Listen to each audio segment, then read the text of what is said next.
There we go. I was in the wrong uh Zoom account.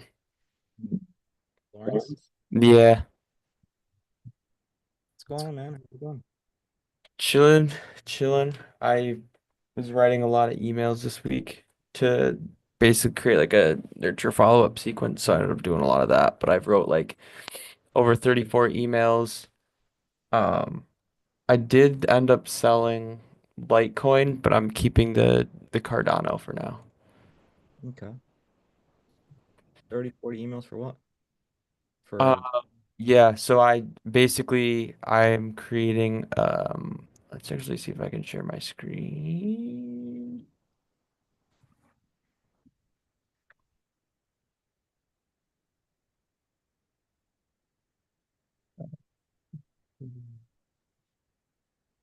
So we never really did this before, but since we have like that course pretty much made now, like we're just adding to it at this point in terms of like making the course better, but it's not like a huge deal. Mhm.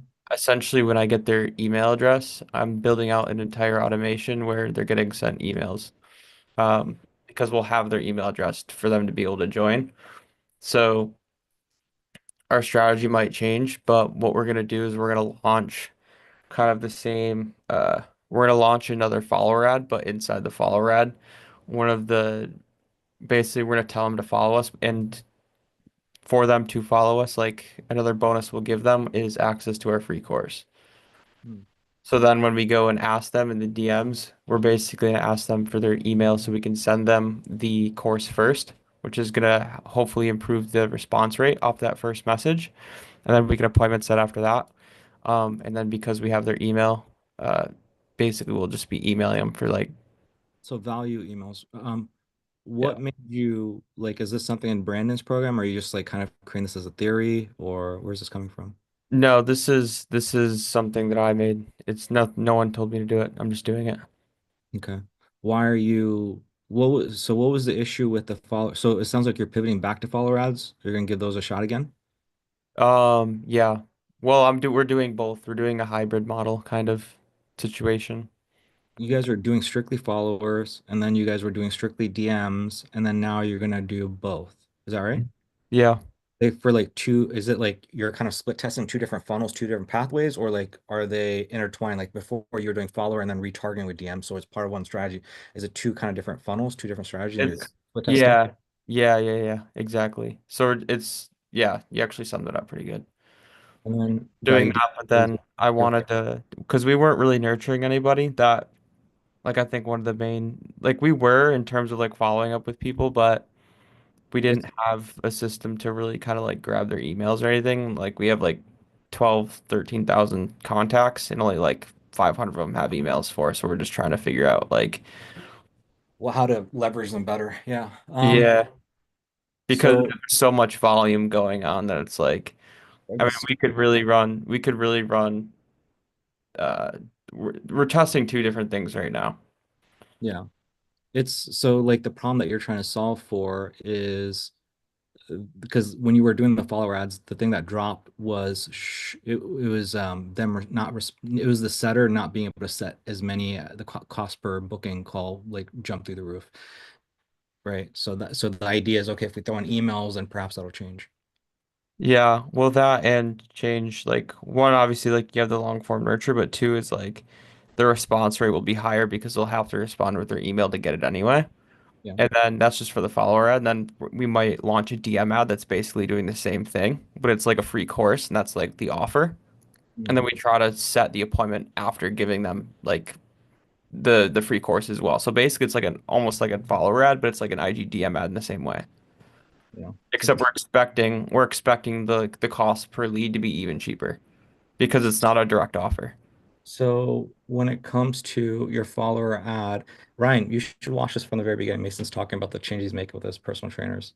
Um, so when it comes to the ad that you're going to be running, the follower ad, is your call to action going to still be, hey, give me a follow and whatever? Or is the call to action going to be, hey, click the button below, give me a follow, or give me a follow and I'll send you a free course? Or is it going to be, hey, click the button below and I'll give you a free course? Which one of like those two is Yeah, it going to be? Good question. So it's essentially both. So it kind of follows the same format of the follower stuff, but it's incentivizing them more to follow because we're basically giving them more shit. So you're going to say that in the creative is what I'm saying. Are you going to say Yes. that okay. Correct. Correct. So in the creative, do you know though, are you still thinking about it of like, are you going to say in the creative, give me a follow, or give me a follow, I'll send you this free course, or click the one below to get this course. Which one of those three are you leaning towards? So, well, right now we're doing both just to see like if it would work, but then we might split test and do three different ads with all different calls to action just to kind of see what would work. Interesting. So like one would be like we kind of already know how like the follower stuff works, but like we want to see what it would look like just to have the call to action the course, and then another one being because we'll get their email no matter what anyway, so it doesn't really matter. How Um, confident are you that you're going to be able to get the emails? Like what's your kind of game plan to get the emails? yeah, so I actually am really confident because the main purpose I made the course for wasn't necessarily for fulfillment, but it was getting a way to contact them. And for the people that fell off from either the IGTM strategy or the follower ad strategy, all I did was send them a message. This is even before we had the course created. I was like, hey Susan, just wanted to let you know I haven't heard from you in a while, so I don't know how I can best help you. Just wanted to let you know we have a free course for women between the ages of 30 to 60 looking to get in shape. I was just wondering if you wanted me to add you to that. If so, just drop your email. Dude, so many fucking people started dropping their emails, and I was like, shit, like, yeah, they're What falling off in the conversation, but at the same time, it's like so many people I was surprised are like sending over their email. And there's even been a couple people where like once they've sent the email, um like they go to book the appointment after and kind of re-go into the conversation. They're like, "Oh, sorry, I was busy," and then they keep going to the conversation. Like, this is something super cool. Like, I'll show you. Um, check this out. I thought this was fucking really cool. Um, okay, so this is the community that we have created. This is like this lady right here, is some random lady.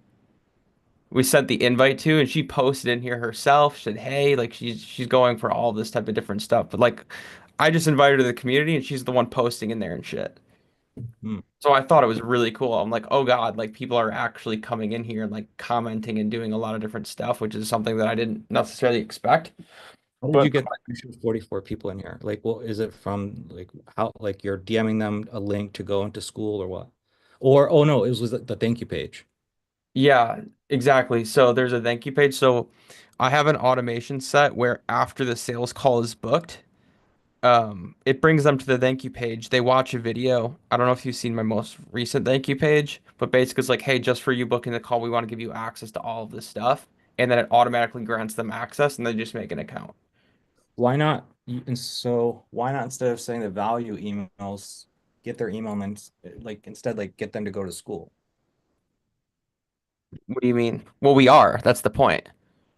What I mean is, so you get them to follow you, start the conversation, you get the email. From the email, are you using that email to drip them into the 30-day sequence? And then is one of those sequences getting them to school?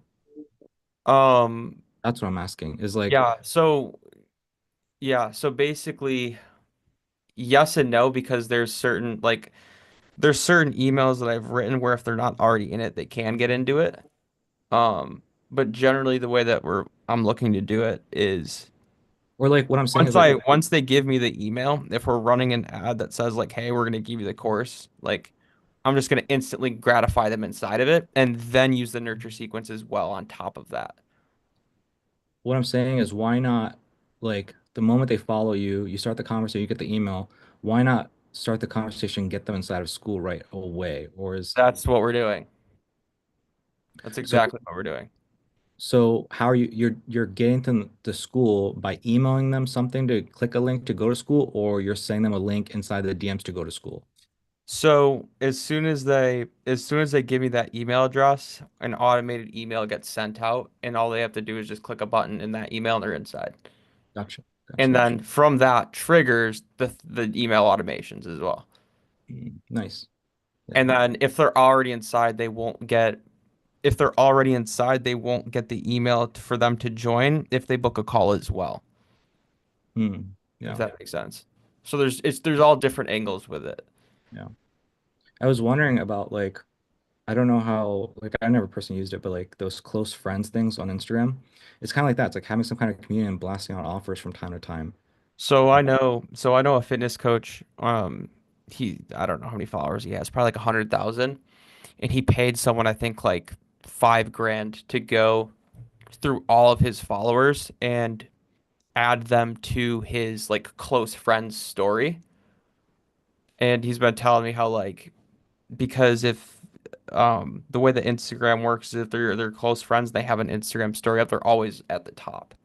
Hmm. Like the first one at all times. So he was telling me about how he did that as well. And he has his own community and things as well, but we're obviously not gonna like pay anyone to do that for us or anything like that right now, just because it doesn't make sense. But every time he posts a story, like I'm like the first one to see it because it's always at the top. Yeah. I guess like so why not do that? Or like is that not working for him or is it working for him or I haven't talked to him once. Like the last time we talked about it was like a month ago, but we haven't talked since, so I don't really know how it's going for him. But like I'm not gonna do it. I'm not gonna like just blindly do it. Can it help? Like yeah, but um, yeah, definitely.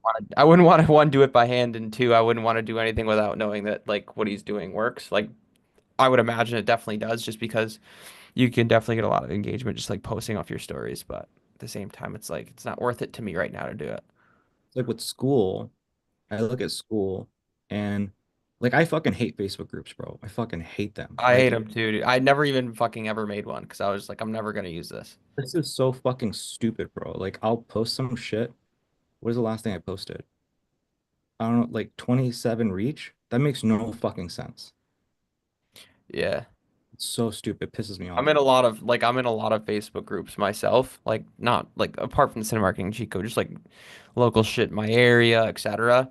And it's like I have to go inside the group to really see all the posts. Like I don't just scroll on like my Facebook feed and get to see everything. That's why like when you tag me and shit in here sometimes I'm like, bro, I didn't even see this. It's like, yeah, like so to me, it's like the obvious benefit of school over this that I see right now is you get more reach. But what gives you even more reach than that is the Instagram friends. That you have 100% success rate, 100 fucking percent. Yeah, exactly. Exactly. Everyone sees it. Yeah. So it's like that's why I'm asking about that. It's like that seems like super priority. If you're really good at those stories, giving value, engaging people, and you do that like daily, I feel like that would supersede school, which definitely supersedes Facebook groups in terms Yeah. of nurturing. I Yeah. mean, you do it all the time. It's basically the same thing that you do, except you'd have everyone on your follower list as a close friend. Yeah. Yeah, exactly. So I don't know. You should reach out to that guy, man. You should reach out to the guy and see how he's doing. I bet you it's crushing. I bet you. Yeah. Um, but hello, hello, everybody. Hope you guys are all doing. Cam, Ryan, Jeremy. Hope you guys are all doing well. Me and Mason were just talking a little bit about some of the stuff he's doing different, implementing differently for his personal trainers. Um, that being said, guys, I drank like a gallon of water before I started, so I'm gonna be right back. I'll tell you guys here in a second. Mason, if you got something to share with the guys, or if you guys have questions for Mason. Yeah, if anyone has any questions for me that are super quick, I'll take them. But I got nothing really else. Oh, well, not else to share, but nothing off the top of my head that's screaming out at me. I've seen a few things on that school academy with Hormozy, about how you can build up school games or something. Yeah, the school games. It's He was giving basically, away a Cybertruck and or $100,000 or something like that. yeah. He is actually the co-owner of school. Hmm. I I'm in a couple of those, but I think I've logged into it twice. I've never used it. I don't even know what it is really. Yeah, it's basically just like a course and community that you can host. I mean, you can host your course and community on there. So basically, it's like, hey, here are the courses, and then there's a community of people that can like comment on the stuff or like ask for help. Yeah. I mean, that's essentially all it is. And it's like 97 bucks a month. Oh. But Go High Level's it's the same thing. They basically created the same thing. and there's no additional charge because I'm already paying for Go High Level. So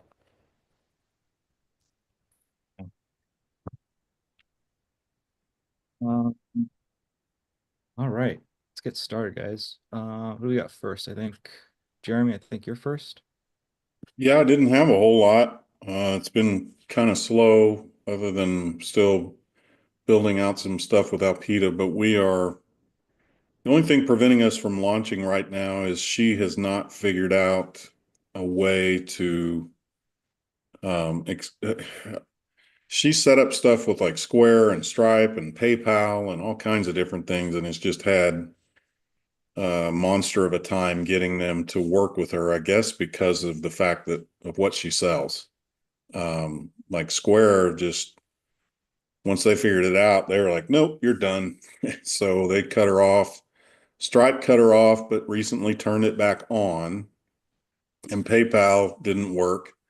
So the only thing she had paused her ads because she wanted to stop them for a second and obviously relaunch it with that funnel that we've created. But that's been tested. Mason helped me. I can't remember what day that was, but he and I talked really quick, and he helped me figure out some stuff in the automations, both for myself and for her. So that's all working. It's all tested. It's all working great. We just got to get the payment link, click, service, whatever you want to call it, fixed.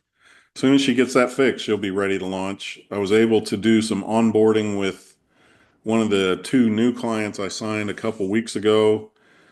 Finally, I mean, it wasn't last week, it was the week before that they both signed with me. The lady in Houston and her partners who I talked to today, um, I gave them everything they're supposed to bring to the call, and they didn't. So I got to meet with them again on Friday because they didn't know how to log into their Facebook page, ads account, and all that stuff. So the lady didn't have it with her. So I got to meet with her again on Friday to finish that off. But that's okay. I went over expectations and what we're going to do for communication. They don't want to use Slack. They're both one's in their late 50s, one's in their late or early 60s, and they don't like Slack. So we're just going to text each other. Um, they're very technologically challenged, so that's going to be fun. uh, and then the other guy, the doctor, the one in Virginia, is Dr. Q, who wants to run all his ads on TikTok and Snapchat. He's already doing something on Facebook, so he wants me to manage TikTok and Snapchat. I have been peppering that guy with texts and phone calls and emails of, hey, can we get started? Can we get started? And he just isn't he's already paid me. So I don't want to be too much of a nuisance, but I kind of feel bad. So he's a doctor. So he does the med spa, but he's also a doctor. For instance, the night I signed with him, we started talking around 7 o'clock. And while I was on the call with him and his VA, he just flat out fell asleep. So, I mean, he had been there, he said, since 4 a.m. So I think I don't know what kind of a doctor he is, but I think he works long. So I'm trying to give him some space, but just touch base I did last week like 2 or 3 times. I'll do it again this week. He may be kind of shutting things down, and I'll get at him, after Christmas if he doesn't respond this week or early next. Um, the lady I spoke to, I sent that stuff to Amon, that the message I sent you that, you didn't think he may have seen, about this company called Moxie. She's supposedly meeting with them on Wednesday, and then she and I are going to reconvene on Thursday to see if there's any room for me. The more I've thought about it, Kaushik, I think you're right. And I mean, that was kind of my feeling anyway. I think if I had bumped into this lady 3 months ago, I would have gotten her business. But I just think they literally own her. I don't think she's going to be able to get away from them for 3 years. The next thing I thought I might ask her to email me is just a contract. If she could, if she signed any kind of contract with them, if she could send me that. Then I forward it to you just so you could study it and look at it and maybe see if there's anything we could glean out of it to learn from. But I've never seen anything like that that's not a franchise, where they just kind of, I mean, almost like an alien invasion. They just came in and took over her business and every aspect of it, and then take part of her paycheck too. It's a pretty good setup if you can get it. So that's about all that's going on with me. I have a discovery call tomorrow. Discovery calls and bookings have kind of slowed down. I don't think that's probably unusual for this time of year. I even thought about maybe I thought about it. I didn't do it, but I almost thought about pausing the ads during Christmas, but I thought, no, I'm in a good fishing hole. Let's just stay here. I may cut the budget down a little or something, so I don't waste money. But if that doesn't kill me, if that doesn't mess up the pocket theory, but yeah, everything's going really well. Alpida's in a good place. She's not getting on me every day. It's kind of like every other day now. So that's kind of nice. I didn't have to talk to her at all on Saturday, which was shocking. I did have an hour and a half conversation yesterday and like an hour and a half today. But yeah, it's all set up and really good. I feel really good about where everything is right now. I'm just hoping, after Christmas that the bookings and sales and discovery calls pick back up. So Good. I did So have one of the ladies who I had just a great discovery call with and everything, and then she didn't make the sales call, reached back out to me and said she apologized for missing and she was just with a client and couldn't get away. So I've reached back out to her. I'm going to try and rekindle that fire and see if I can't get her back. But like I said, other than that, I don't really have much to report on the Midwestern front, sir. good, good. So I was just making some notes as you're talking. I'll just touch on the very last thing that you mentioned, which is her reaching out to you. So I always talk about like there's behaviors where people go deeper into the funnel, and then there's behaviors where people go out of the funnel. Have I ever gone over that with you? I don't know if you have, to be honest with you. So people that go out of the funnel are going to be red flags. They're going to be either lying to you or they're lying to themselves. So what I mean by that is, let's say you have a sales call, and then they say, "Hey, John, I can't make the sales call because my wife is giving birth. Sorry, man. It sounded like it was really, you sound like a really nice guy. Maybe things in another life." What he's doing is pushing himself out of the funnel, right? He's giving himself an excuse, maybe even believes it. Pushing yourself into the funnel is, hey, John, hey, Jeremy, I can't make it. My wife's giving birth.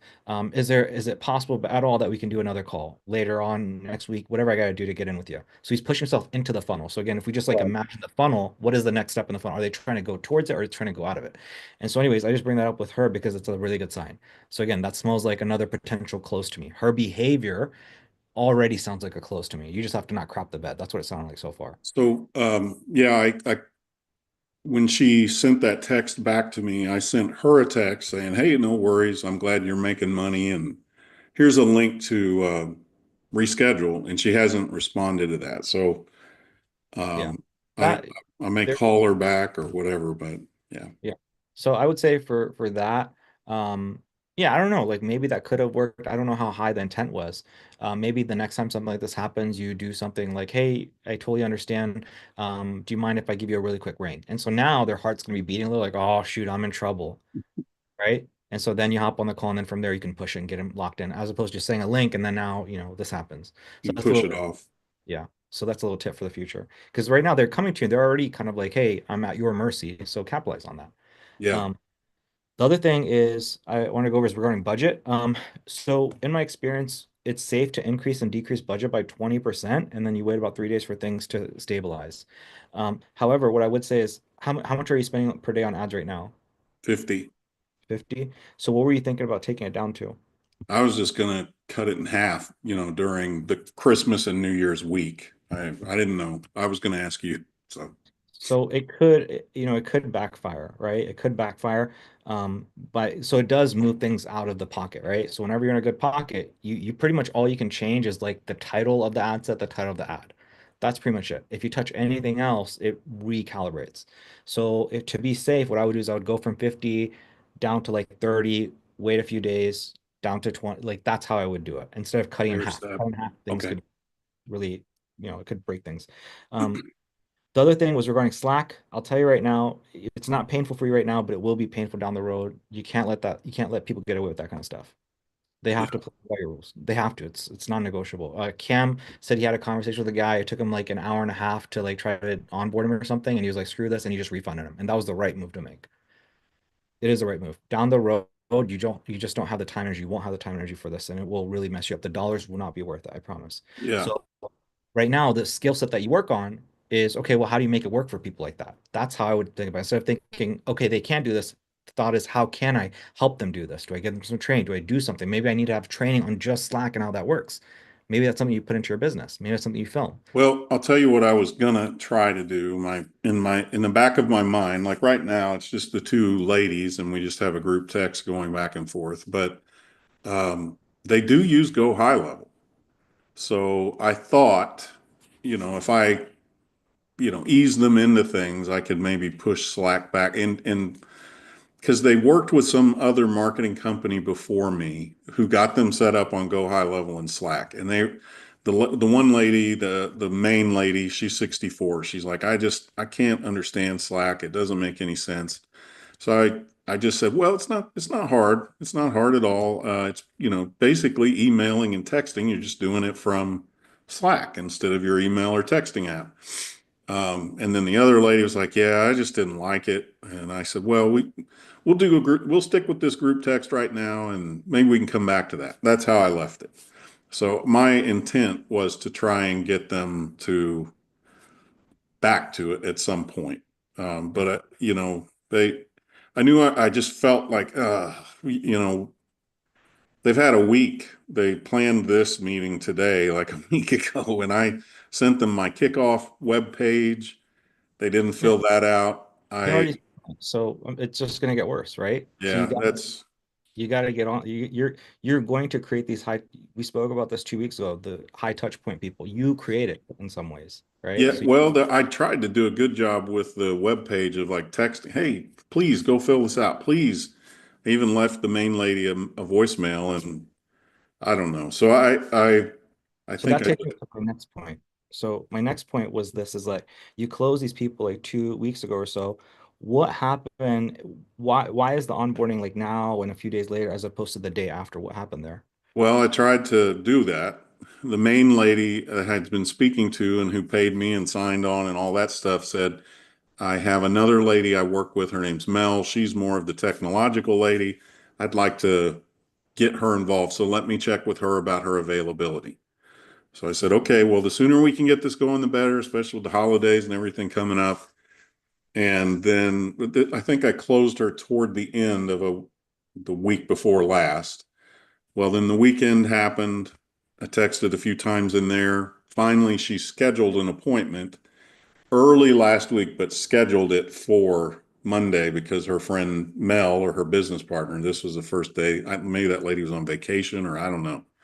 So it just was they just kept kicking the can down the road. And maybe I'm not being forceful enough. Same thing with Dr. Q. Like I'm peppering him with texts and emails, and he did respond back to one of them saying, yeah, I'm ready to get this going. And I said, okay, well, you sound very busy. Could I get in touch with your virtual assistant? Do you have an email or a phone number I could call him on?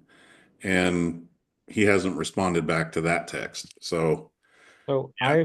I've done something different where what I would just say is like on your sales call, just really go ham. Like I always really tell people like, hey, look, I'm looking for somebody to get started on Monday, Monday, Monday. I say it Yeah. multiple times to, and you probably remember that.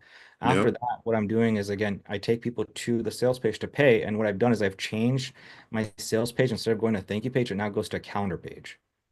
And then from there it goes to a thank you page. So I've just changed this Huh. up in my business. So I do the sales call, collect the money, they get here. And so right now it's right there in their face. So before I used to be like, oh, congratulations, I'm excited for you. No, it doesn't stop there. There's a counter. Hey, John, let's go get this. No, no, no, I need you to do it tomorrow. Trust me. This is the most important. I always tell people also another thing I'll tell people is like, hey, look, this is the most important call you and I are ever going to have. This is the second most important call. So that's another tip I've got for you if you want to write that one down. It makes a big difference when you say this is the second most important call you and I will ever have. And so now people are really putting an emphasis on this. They book it out. And then again, I'm always telling them like, no, no, no, I know there's some openings next week. No, you have to do it tomorrow. Okay. You have to do it tomorrow. We have to get this locked in. And also another incentivize a thing I do that incentivizes people is like, let's say they're here on the calendar. I say, hey, this day is free, this day is free, this day is free, this day is free. Your official start date will be here. So I'm saying all these things to motivate people to start as soon as possible. So those are some small things that I would put in. You definitely want to refrain from like, oh, I'll send you a link, we'll figure this out. No, no, no. You got to do it right then and there. So So this you, thing. that's a good question. What do you mark as their official start date? Is it when you start like day one when you're starting to do the onboarding, or is it when you run set go high level or the ads or So the way I do it is I just say Monday, like that next Monday. And okay. so that's another tip I'll give you and I'll give Ryan, I'll give everybody as well, is like start speaking in terms of like, hey, our program. Speak in terms of like this is a 3 month thing. It's a program. Start speaking that way. Instead of speaking like an agency, oh, it's a month-to-month thing. It's like, hey, look, our official start date is going to be this day. So you'll get this day free, this day, this free. So this will get some education, some course videos, and then we'll officially start here. And you just say it. Don't worry about like, can you start on this day or not? No, just start saying it. And then eventually you will be able to start this day. You'll have the people, you'll have the systems and everything to be able to start on a given day, if not start within 24 hours. You So that would be set the terms. yeah, you said it right from the get-go. So there's a lot of stuff I just went over. If you want to go back and listen to like the last 5 minutes, all those things are necessary to get that type of behavior that you need to get. It's not Okay, just it's all of them. that's Um, good. Yeah, thank you. you're welcome. Yeah, those are all the notes I made as I was listening to you, Jeremy. Anything else on That'll probably be, I can't remember who it was. It's been a month or so ago where somebody was on the call telling you that they had collected payment and just couldn't get a hold of the person. oh, And that's another reason I brought it up is that literally happened to Rodarte. So Rodarte collected payment, did not hear anything for a month, and then this is the sad news. The sad news is that guy charged back. So that guy called the bank and said, hey, this is a fraudulent transaction. I don't know what this is. And now Rodarte screwed. The funds get taken back. And that's because, and this is what I warn people against. Your onboarding has to be so closely tied to the sales call and it has to be done or this will happen. I've seen it happen multiple times. It's happened to me. You got to get that dialed in. so yeah, okay. Yeah. So if, for example, this guy super busy, I don't want to jinx it, but I promise you, if you don't get his attention, if you don't get him onboarded soon and you let him keep drifting, he will drift. And a month later, you'll see a chargeback in your account. Yeah, he'll say he forgot it or whatever. Yeah. Okay. Yep. Well, while other people are talking, I'll start texting. Yeah, that's it for me. I wish I had more for you, but like I said, other than the normal stuff going on right now with the telehealth thing and just trying to get these two new ones onboarded. I've got the one discuss. Oh, I know what I wanted to ask you, and just a thought if this is a good idea or not. Because I thought, hey, yeah, that's kind of a good idea. And Mason, I talked to Mason about this. Alpida, she was getting people filling out that form and they were putting in phony phone numbers. So when we call the number to follow up on the lead, it was, fake number. So she, on her form where they fill out their name, email, and phone number, in Go High Level, there's a thing you can click to make them verify their phone number where it sends them a one-time password. So she's implementing that. So she's not wasting time calling fake numbers. Do you think that's a good idea for stuff like us, or should we just put the CAPTCHA thing on there that says, are you human? For your client acquisition funnel? Yeah. Um, what I know that people use is something called I forget what it is. I'm having a brain fart right now. I used it myself, but it like cleans email, verifies emails. It sees if emails are real or not. It's like never bounce or something like that. If you do that, that makes sense because it forces people to put like actual emails. It doesn't, I don't think it verifies phone numbers, but it at least helps with email. So you have a clean email list. I just wondered, like I wouldn't, because so many of my automations are heavy on the texting. And, yeah, we get charged every time. It's not much, but you get charged. yeah. So I just wondered if having that one-time password on the phone number, if you thought that'd be beneficial to kind of weed out the bots and fake stuff. I think that, and what I've seen, one of the coolest things I've seen is when people get to the thank you page, it says, hey, text this to this number so that we know you're not spam, whatever. So it's on the thank you page, not on the calendar page, Oh, page. So what's good about that is it's not necessarily solving the problem that you're asking to solve for, which is like, how do I, if this is real, not real bot, but what it does solve, it saves you all that time and energy from people that don't show. Right. So you text you, what I've come to find is when people do text you, it's like an 80% show up rate. Yeah. Oh, no, the people who respond to the text from my automations, they show up. Yeah, The exactly. ones who don't. And then you make a phone call, and I've just noticed on those, about 7 times out of 10, the voicemail is identical. It's always the customer you've tried to reach has not set up a voicemail box, or the more voicemail box is full. And I'm like, I think that's just that can't be a coincidence. If you every single time they don't text back, that's the phone number I'm hearing or voicemail I'm hearing. It's got to be something's fake, or it's a bot or something, because you know, these guys not only don't text, but none of them set up their voice anyway. So, uh, okay. So yeah, that follow-up text, that's a good idea. Okay. Yeah. Yeah. Yeah, that's why I wouldn't do much more than that for now. Yeah. Do you have other questions? Anything for me or anything for Mason? No, I am looking in pretty heavily into these, AI stuff, the bots, the receptionists. So, I don't want to pester him on right now. I'm sure he's, heavy into that stuff, but I'm really anxious to see, once he's used it for a little bit, how it's gone for him, if he's getting any success out of it. Yeah. If he's getting bookings. I'd really like to know for his clients, not necessarily for himself, but like when he hooks up with a med spa, is he getting bookings when that thing is working as his virtual assistant, essentially? Yeah. We just talked about it today. Um, he's saying that it's so he's what we've come to find is that the pickup rate is extremely high, right? So what I and maybe you know this to be true or not. We spoke about the 10% rule, but it's like you have like 9 leads. Out of those 9 leads, like there's pretty much one that's always a slam dunk. So there's like one lead that's a slam dunk, and then out of these 9, they're all kind of sort of iffy. They don't maybe have the money or whatever it is. They're not that serious. Maybe you can push like one more of these to close. But like you usually 1 out of the 10 are going to be interested, right? And so what that means is that if you have like 100 leads, the problem that all these business owners have is that they don't have the time and energy to follow up with 100 leads. Right. They can do 10 of them, but they can't do the 100. And Right. so what the bot does is the bot is going to call all of them and it's going to find the 1 out of 10.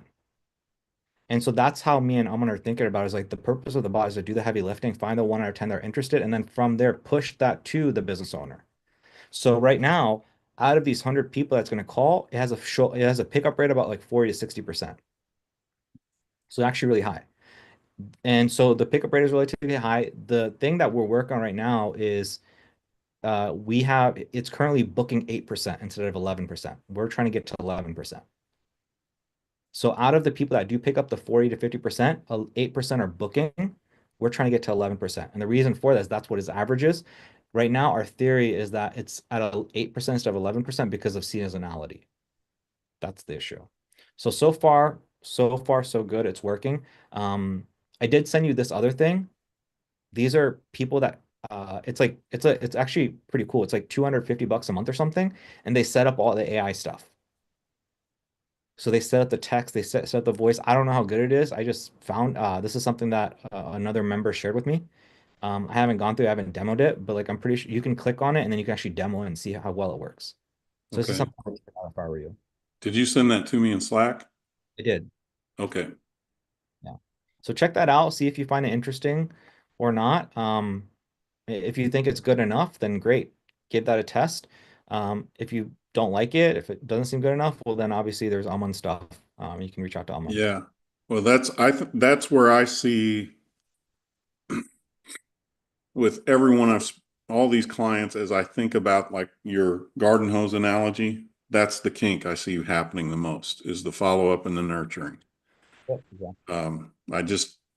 I know I can't do it. If, let's say, I end up with 5, 6 clients, I can't call and nurture on all their leads. And then if you get virtual assistants, that could end up pricing people out of it. So if you could figure out something like this AI receptionist, man, that, it depends. I'm sure charge you like every time you have to create a new one, they charge you for it. But I could build that in to the cost of what I'm offering. And um, yeah, just like you said, if I gave somebody an analogy and said, listen, I'm going to get you 100 leads. Out of those 100 leads, 10 of them are probably going to be good. I'll do the work with the AI bot to find those 10, and then you got to close them and upsell them and all that stuff. Exactly. I think that makes it so much easier in somebody's mind to put a picture in their mind of, oh, I've only got to work with 10 people. Okay. So yeah. So let me know what your thoughts are after you check this out. I haven't gone through it. It's an interactive demo, I think, or I know it is. Okay. Tested it, but I'm pretty Well, sure you I can. know Go High Level is getting ready to, this is their season of AI. So I've been watching some videos on YouTube about that. I don't think they have the outbound voice yet. They do have an inbound receptionist, but yeah, I'm trying to watch it. Because obviously if they create it, maybe they'll create something that's more affordable and seamless with their stuff. But yeah, okay. This Yeah. stuff is like, Aman did check it out, and Aman told me that this is like much simpler than what he does. So this is Okay. integrated very closely to Go High Level. I'm pretty sure they're Yeah. like high level or something. These guys are. Okay. Yep. There's High Level. Yep. Okay. Yeah. I pulled it up. All right. I won't take any more of the time up, but good advice tonight. Thanks for listening, and I'll let whoever's next go. Next we have Mr. Riviera. Mr. Riviera, give me just a second. I'm gonna go grab some water. I'll be right back, guys.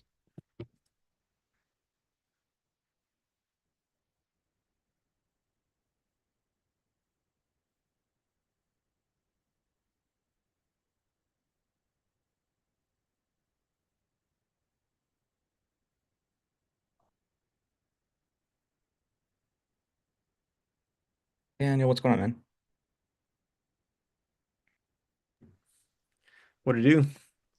Um, yeah, I read through or got through all your voice note and yeah, I agree. I think a lot of that stuff's just filling the gaps. In terms of kind of week 5 stuff, I remember watching some of these videos before, maybe had sent them before like as a private message, but so um a lot of the beginning stuff I remember seeing for sure. It's now I'm kind of in the whole I'm pretty much going to be watching like the like master the discovery call, prep your DCs, but haven't gone through it too much.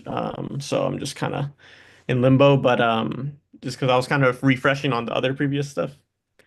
But yeah, in terms of questions, not too many. I feel like, things have slowed down with the leads. I think I just need to kind of see like the information you gave me with like, what I'm missing in terms of my pitch deck, and then also kind of seeing my current one and just filling in the gaps because there's stuff I still like about my pitch deck too. Especially I pulled a lot of that from Amon back in the day.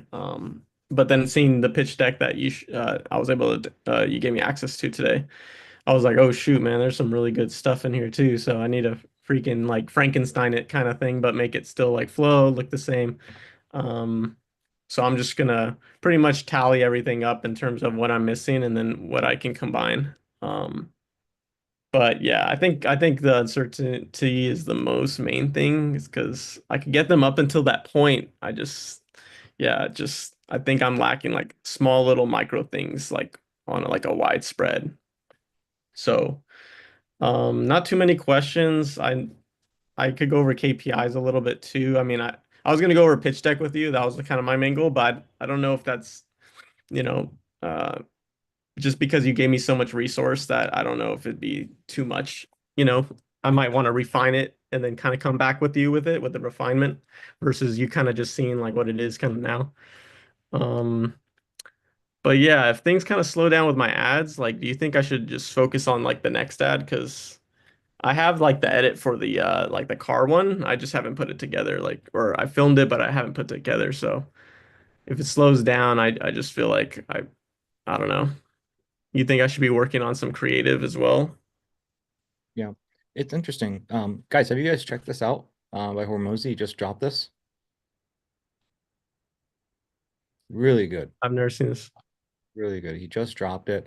He like basically takes all these different levels from like level 0 to like $1 million to 10 million, 100 million, and he really breaks down. This is kind of like Cam, I created this video for you, for everybody. It's on like the 7 phases of scaling.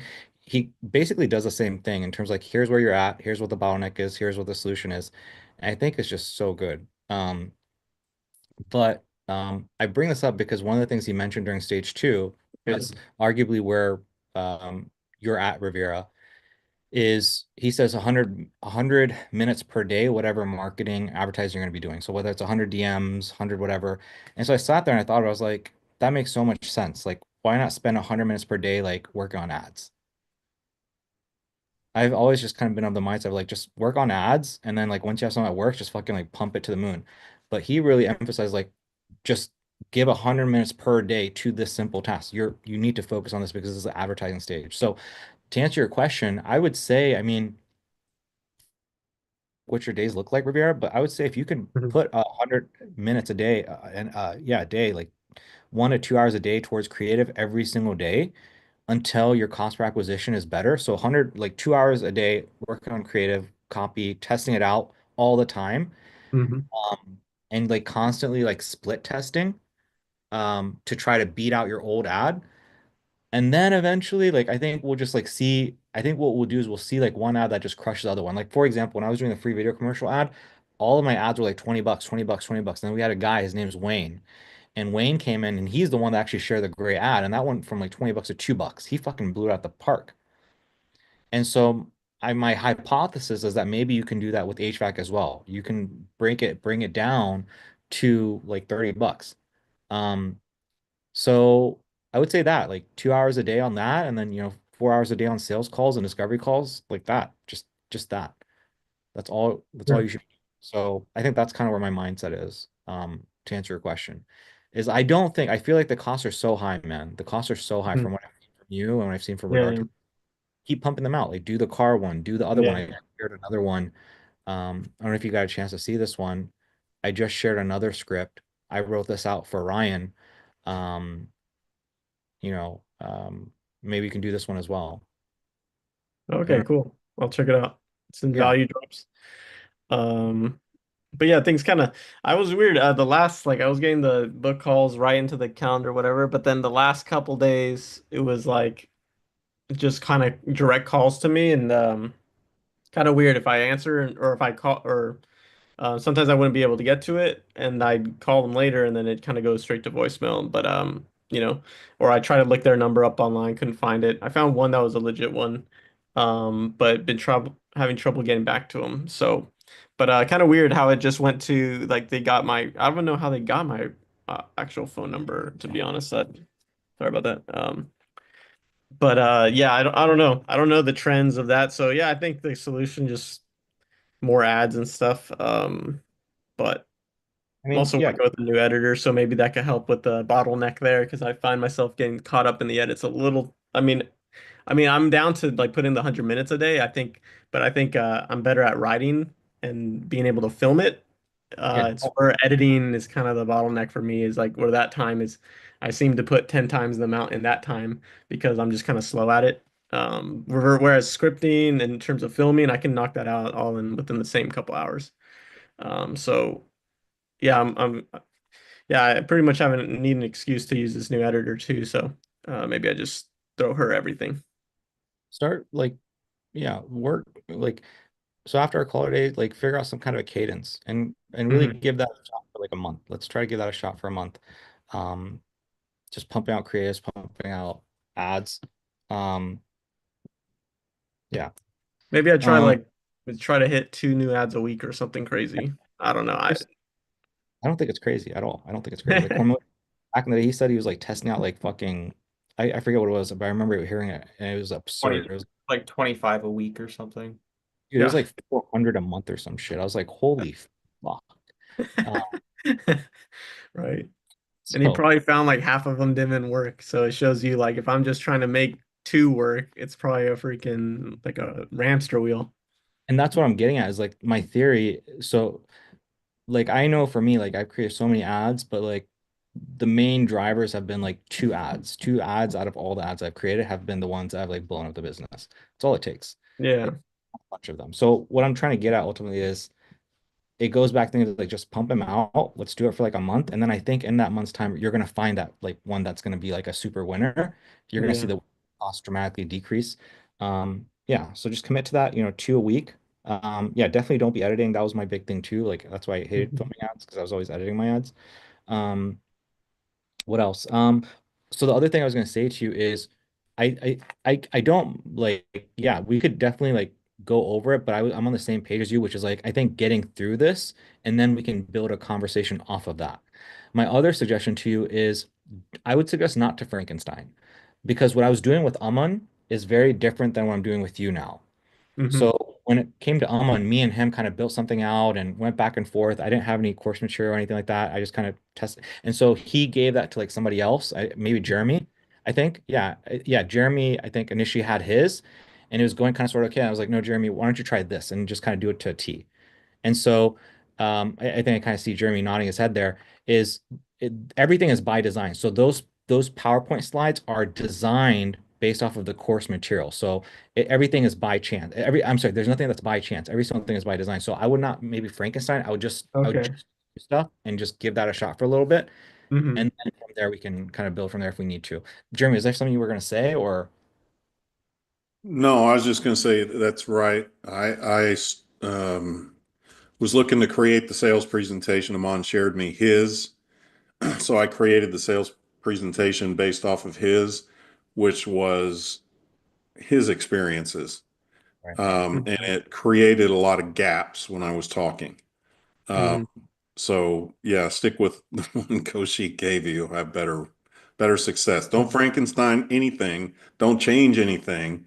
And if you try to, tell Koshik first because, you know, if Yeah. yeah, if you're like me, you just like the stuff that's tried and true. I thought what I was doing was using Amon's, which was tried and true, but I didn't realize he had already, been morphing it for himself. And Mhm. when I was trying to use it his way, the thing I was cutting off was the trust in everybody. Mhm. So because I was using his presentation, which he had other things built into that I'd cut out because it didn't make sense for me, but I Frankensteined it all together and it just was a mess. For So sure, for sure. I think that's where I'm at for sure. Because I'm seeing the new one now, or what you guys are going off of now. I'm like, man, I'm in the archaic age. I'm in the medieval times. Like my shit's already this is 10.0 and I'm on like 2.0. So yeah, I think I just have that's why I'm not too much questions. I just know what I need to do now, kind of thing. Like I know I need to like I got a little surge from the leads I got. I kind of understand the HVAC mind frame. I kind of see like where I was missing on the pitch deck, need to polish that up, and then I need to create more ads to drive more of that, more of me to basically practice with that new pitch deck. So that's where I'm kind of at now. I think the work is just in front of me is just like polish it up and at the same time get more acquisitions. So get more, eyeballs, get more people talking to me. So which Hey, sounds maybe like it's always what I've been doing, but I feel like now I'm at a point where it's all kind of coming to a head, where I feel like it's finally making more sense. And I think I just need to fill in those like small gaps to kind of like it. I'm just hoping it's just gonna all click and connect to where it's like it looks overnight, but it wasn't overnight. And I think that's kind of where I'm at. It's like I see myself turning the corner, so I just want to stay foot on the gas pedal. I do too. You're so there. And sometimes I hate when people say that. They're like, oh, just keep going, keep going. But like this really is true. Like you really are right around it's just like a few small tweaks and then it's gonna be skyrocket for you. In terms of the material that I would say is if you haven't watched this yet, give this a watch. The Seven Buyer Belief from Cole Gordon. The second thing is so nurturing, like this stuff is small stuff. You can always come back to this, but really it's this one, Mastering Discovery Call, which I think you're gonna be okay with this one. It's pretty similar to probably what you've been doing. And then the big one is gonna be the sales call. So those are the three videos. So each of those are a little bit lengthy videos, but those three videos will take you a long way. And again, this third video, the Mastering the Sales Call, you'll see exactly why the PowerPoint is the way it is, and everything's just gonna make crystal clear sense to you. And that's it, man. This honestly, like if you just get these three dialed in, and if we didn't even do anything with ads, if your hands were tied behind your back and you couldn't create any ads, I feel comfortable if you master these three things that you have a close. You have a close. If you get another 2, 3 sales calls, maybe 4, you'll get one of those will be a close if we do absolutely nothing. Of Yeah. course, we the cost per acquisition, we want to pump out more creatives as well, see what we can do there. But I feel like this is it. So in terms of like turning the corner, this is what I meant. So yeah, that's what I had for you. And yeah, so I think also like once you get through this, then we can like really, I honestly don't think you're gonna have questions regarding your pitch deck. Like, I don't think you're gonna have Okay. questions. If you want to talk about it, I'm certainly obviously Mhm. open to it and hearing like, Mhm. hey, I'm thinking about this. What do you think about this? What do you think about that? Like, obviously, like I'm open to all that. Mhm. For sure.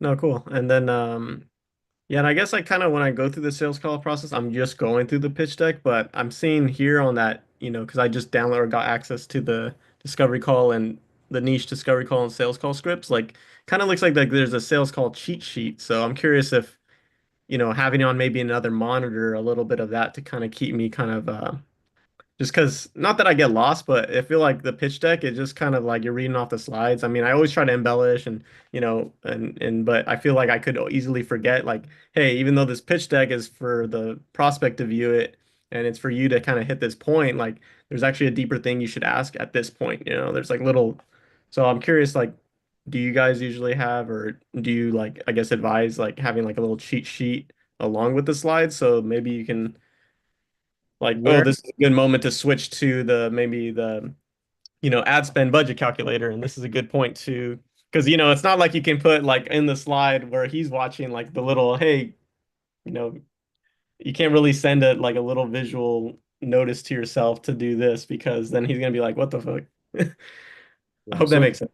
So in terms of like understanding like the why behind stuff, definitely like the video will answer those, like the deep whys. Okay. Like, here's what you want to say, and here's how you want to highlight it. And when you highlight it, this is what's going to happen. So like the psychological warfare is covered very deeply within the video. And then this video here on how to prep for your sales call answers some of those things. So I say like, okay, open up one tab to do this, and then this, and then this, and this is how you have everything organized. So this is something that could help you with that. Um, I know Cam, if you want to ask Cam really quick, Cam's got like this dual monitor kind of setup. If you want to just ask him real quick, he's got some kind of setup that helps him. Is that kind of what you're asking, Riviera? Yeah, like having one that's like a pitch deck and slides and another monitor where you can kind of off to the side, like kind of peek into like just kind of help you frame and or stay on point. I'm Cam, can you curious if you share have that.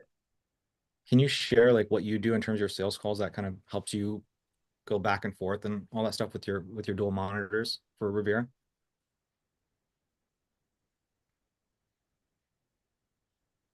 I don't think you're Cam. Are you there?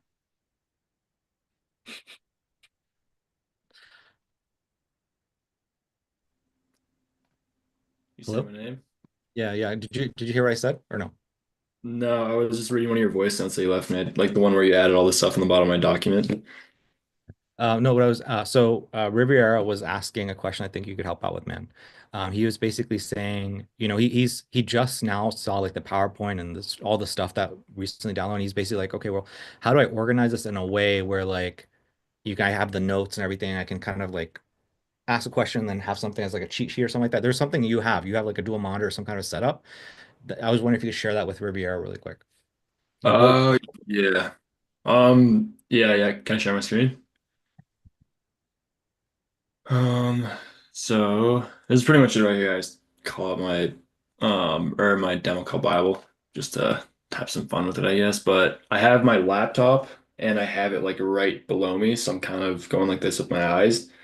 I haven't figured out a way where it'd be nice just to look in the same spot the whole time and have my notes. It would be nice to have like my notes right in front of the screen, but have like they can only see the Zoom call, or like they can only see the presentation. But um, that's just what I've been doing. So I've been like scrolling on the mouse pad with my fingers, and then every time I see one of the arrows, it means to go to the next slide. And then when there's this break right here, like when there's this little gap right here, that means that I've gotten to this point, so I know that the next slide is kind of this, where I can just freestyle it and like go through all of it all. Pretty much just like what Coach Deke says, like with the pointer and like give them a little bit of a show. And then when I get to this slide, that's when I'd say questions, and that's kind of when I start hitting the script again.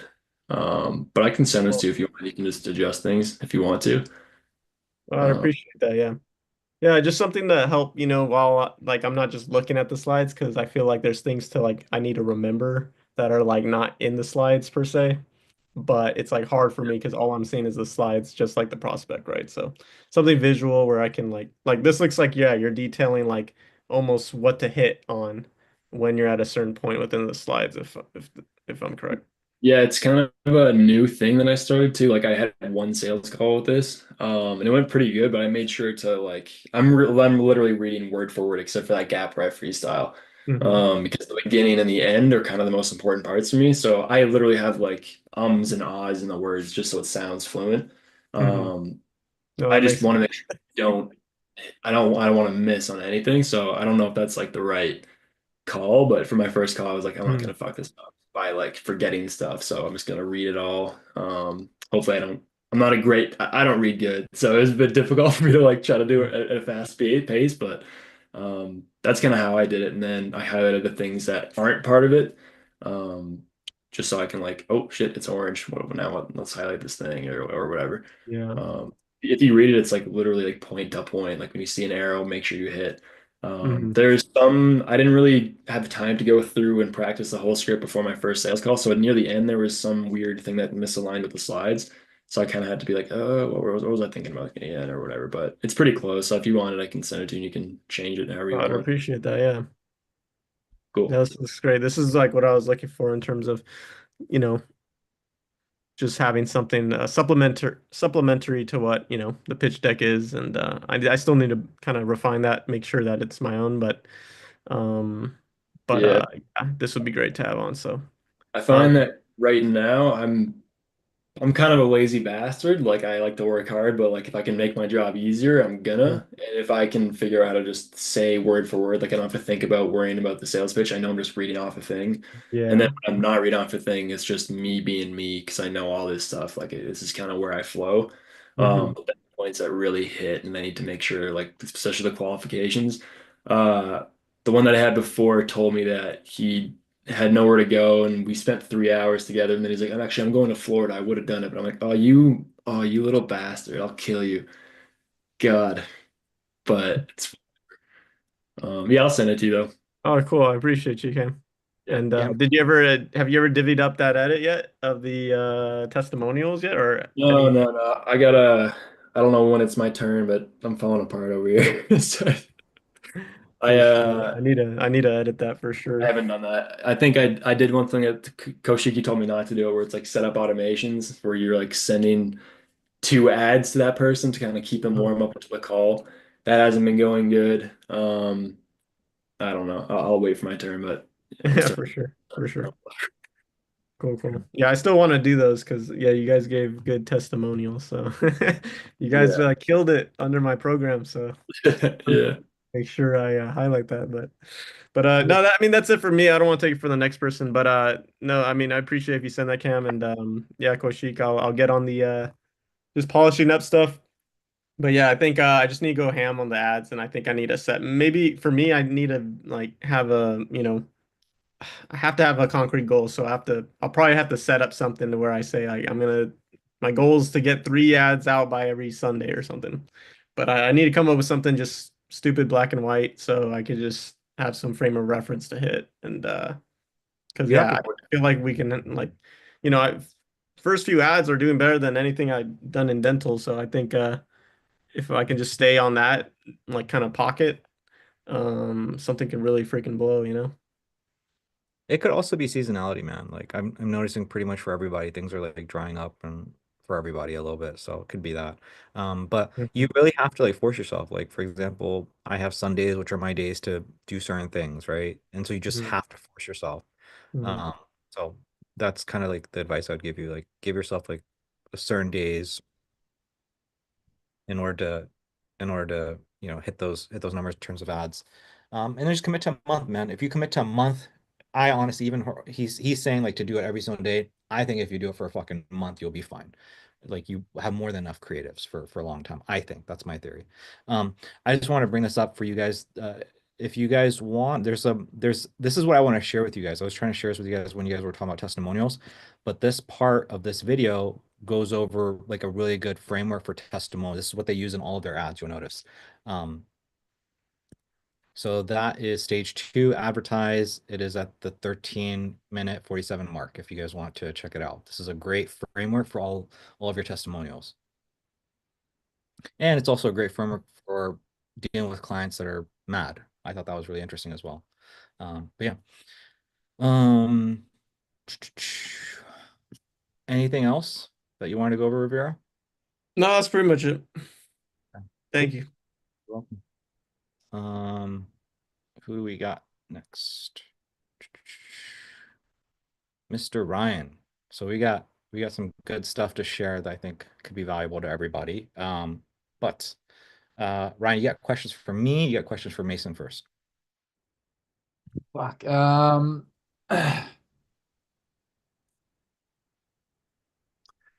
Well, the stuff with Mason I need to do is he sent through that video, but I think we just need to dive back into how to run ads on those Instagrams for the DMs. And then you're talking about still doing through the funnels.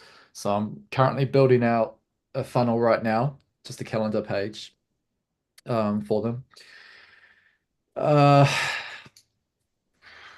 What else was there? What else did I can So I guess, stick? yeah, Hold on. what are your main questions that are kind of keeping you that are on your mind? What we got? Let's discuss process of the DMs. Once the DMs are made, discuss the process how to achieve the results. Kind of cover that. Stay after this sort of thing. Like, okay. I have no idea.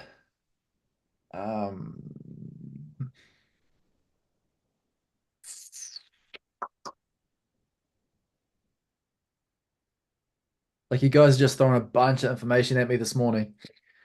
Yeah. So So Um, I'll kind of just guide you then. Will that help? I'll just kind of tell you what. yeah, I think that would. Yeah. So the stuff that you're asking about in terms of service delivery, my knee-jerk reaction was going to be in typical fashion, don't worry about it. I was like, don't worry about it because you're not there yet. Because right now, what you got to worry about is just client acquisition. But I thought I'd share it with you because I thought that it would put your mind at ease of just knowing like, oh, I see how to get people results. And as you can see, it's not that difficult. You run some follower ads, they DM people, they push to a sales call. That's it. It's like a walk in the park to close deals. So don't worry about service delivery right now. What you need to focus on is just client acquisition. That's all you should be focusing on. That's it. That's all that should take your time and energy, which is like what me and Daniel were just talking about. So that's why I drew this up for you. So basically, if you go back to this, right? If you go back to the value drops channel, if you go back to the script that I sent you, I basically have 3 different call to actions. Click more, click learn more. We put together a quick 8-minute video that explains the entire process, our entire approach, and how you can start closing more online clients in less than 7 days. So click learn more, and we'll see you on the other side. So this is basically no trial, no nothing. It's just like, hey, I'm just trying to close them. So that ad would be this funnel right here. It's a paid offer via funnel. So it would just be an ad. People click, they go to your calendar page. After your calendar page, they go to your confirmation page. Congratulations for booking a call, looking forward to have a conversation with you. You push, and then you have your discovery call, and then you have your sales. Literally what everybody in here is doing. Do you need a visual for me to show you what this looks like what the calendar and confirmation page should look like, or no? If you do, No, no. Okay, so this kind of just sparked up the first question then. You and Mason at the end of last week mentioned I need to run this all from my personal pages initially, right? So I've been trying to wrap my head around how to do that because on Facebook, if I run through Facebook ads, I need to actually, I can't run it from my personal page. Like it's not letting me link out up to Instagram at all from my personal page. So I have to run it from. Go ahead. Yeah, so but basically I have to run it from a business page. So, and this was one of the questions I was asking yesterday when I started firing a whole heap of shit at you guys. Do I just have to make a new Facebook page now and kind of copy and paste everything to link it up to my Instagram to be able to run it from there? And then Mason's gone through and said, hey, no, you can just do it all straight from your Instagram page. This is how you do it via Boost Post. That's for the DM stuff. So I'm getting lost with how Mason's saying doing it, how you're saying doing it, and then what you've mentioned last week about running it from the personal page and me not quite being able to figure out how to do that via Facebook ads as opposed to running that from a business page. So I'll let Mason help you with this one. What I simply meant was I was coming from an angle of you don't need to create like this whole page with like 10, 20 different posts. What I meant is like whatever Instagram you have right now is branded well enough that you can just run ads with that. Now, in terms of creating like personal versus business and all that stuff, like Mason will help. That's like more tech stuff. Yeah. So it'll just help you with that stuff. Does that make sense or no? What I'm getting at? Yeah. And I think me and Mason will Yeah. after all of this, we're gonna go through it all. It's a walk in the park. Don't worry about it. It's like it's super simple. He'll get it converted, connect it to let you run the ads. Okay. But yeah, I know what you're saying about the funnels and the script that you're running down there. Which is why I'm getting onto the funnel right now. While I'm organizing that. Okay. So yeah, don't worry about the tech stuff. What you need to worry about right now is the funnel. What you need to worry about is how you're going to get the clients, not necessarily all those small little tech stuff. Again, Mason can walk. But what you need to understand this whole overall premise, because if you don't understand this, you're going to be screwed. This is the most important thing to understand. So basically, again, Mason will help you set that, everything like that. But are you familiar with this counter page, confirmation page? Are you familiar with me showing you everybody else's counter page and confirmation page? I showed that to you like last week. Or I can run through it again if you want me to. No, yeah, you have. I've literally just cloned it from The snapshot. the snapshot from I think it's from your fuck, I don't know which one of them was. But either way, I've just snapshot it and I've slapped it in and I'm just going through and like changing details. So yeah, that's this funnel. So one of the things that we're going to try is we're going to try this. Okay. So your ad, we're going to try this and just see if it works. The thing is, if this is what works for most people, it's very difficult for personal trainers because they've been marketed to for so long that it's like ridiculously expensive to get them to book a call and show up interested because they think like they've just been marketed to forever. Yeah. So a lot of people are not doing this kind of funnel with them. Does that make sense? You with me so far? Yep. Okay. So that takes us to two different things. So now what we're doing is we're doing a trial offer via funnel. Actually, I'll run through this one with you first, and then I'll run through this one with you. So this one is just an ad, goes to counter page, goes to confirmation page, discovery call, sales call. Okay. Now, this is what Mason was running, and this is like challenging. So that's why I want to take some time to run through this with you.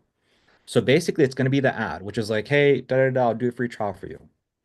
People click on that. When they click on the ad, it's going to go right into your DMs. No funnel, no anything. What you're going to do inside the DMs is you're going to push that conversation to a discovery call. On the discovery call, what you're going to do is you're going to discuss their pain points, you're going to qualify them, and then you're going to pitch them the solution that you have, which is ads, and then you're going to push that to a sales call. Okay, it's not necessarily a sales call, it's just a place where it's a day that you're going to collect payment. So this is what Mason, and then you push that to, and so when you have the sales call, on the sales call, what you're doing is you're collecting a deposit. You're collecting the deposit. My suggestion, this was not what Mason was doing, but is to set up a Go High Level trial under your affiliate link. And again, you and Mason have to kind of figure this out. Don't stress about this. Don't overthink about it. Just understand it's important that you do something like this so that you start getting paid every single month. So long as they use $97 a month, you're going to get a kickback of 40%. How are you going to do that? Don't stress about that. Worry about that right now.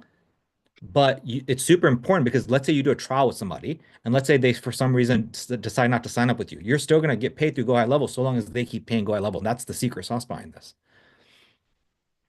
And so then you're going to get them inside of Slack. Okay. So your sales call, you're going to collect a deposit. You're going to set them, do whatever you need to do for Go High Level, get them a link, a shareable link, whatever it is that you need to do, and then get them inside of your Slack so you can communicate with them. Now, I think in the future, it's possible to potentially combine both of these. It's possible to potentially do both of these. Now, then what you're going to do is then you're going to do your onboarding with them. On your onboarding, you're going to go over some mindset stuff with them. You're going to go over how they should need to communicate with you. You're going to go over expectation like, hey, you can, expect me to respond to you within 24 hours, whatever it is. Again, you can go back to my onboarding with you to like skim through to see how we did what we did. I have course material on how to do onboarding as well.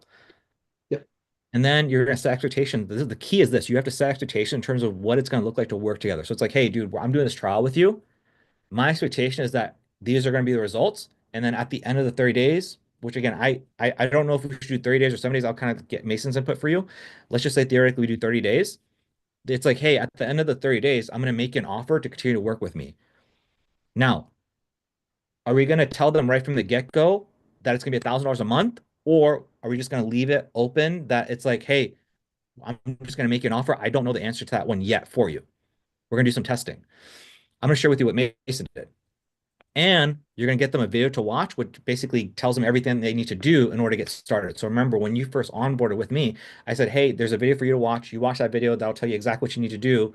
So I'm not explaining every small thing to you. That video told you what course material to watch, how to get your ads launched, everything you should do, so that I'm not explaining all those small little things. So in that video, what you're mostly going to do is you're going to tell them what kind of videos work, probably a script for the video, different things that you need them to do for you to help them.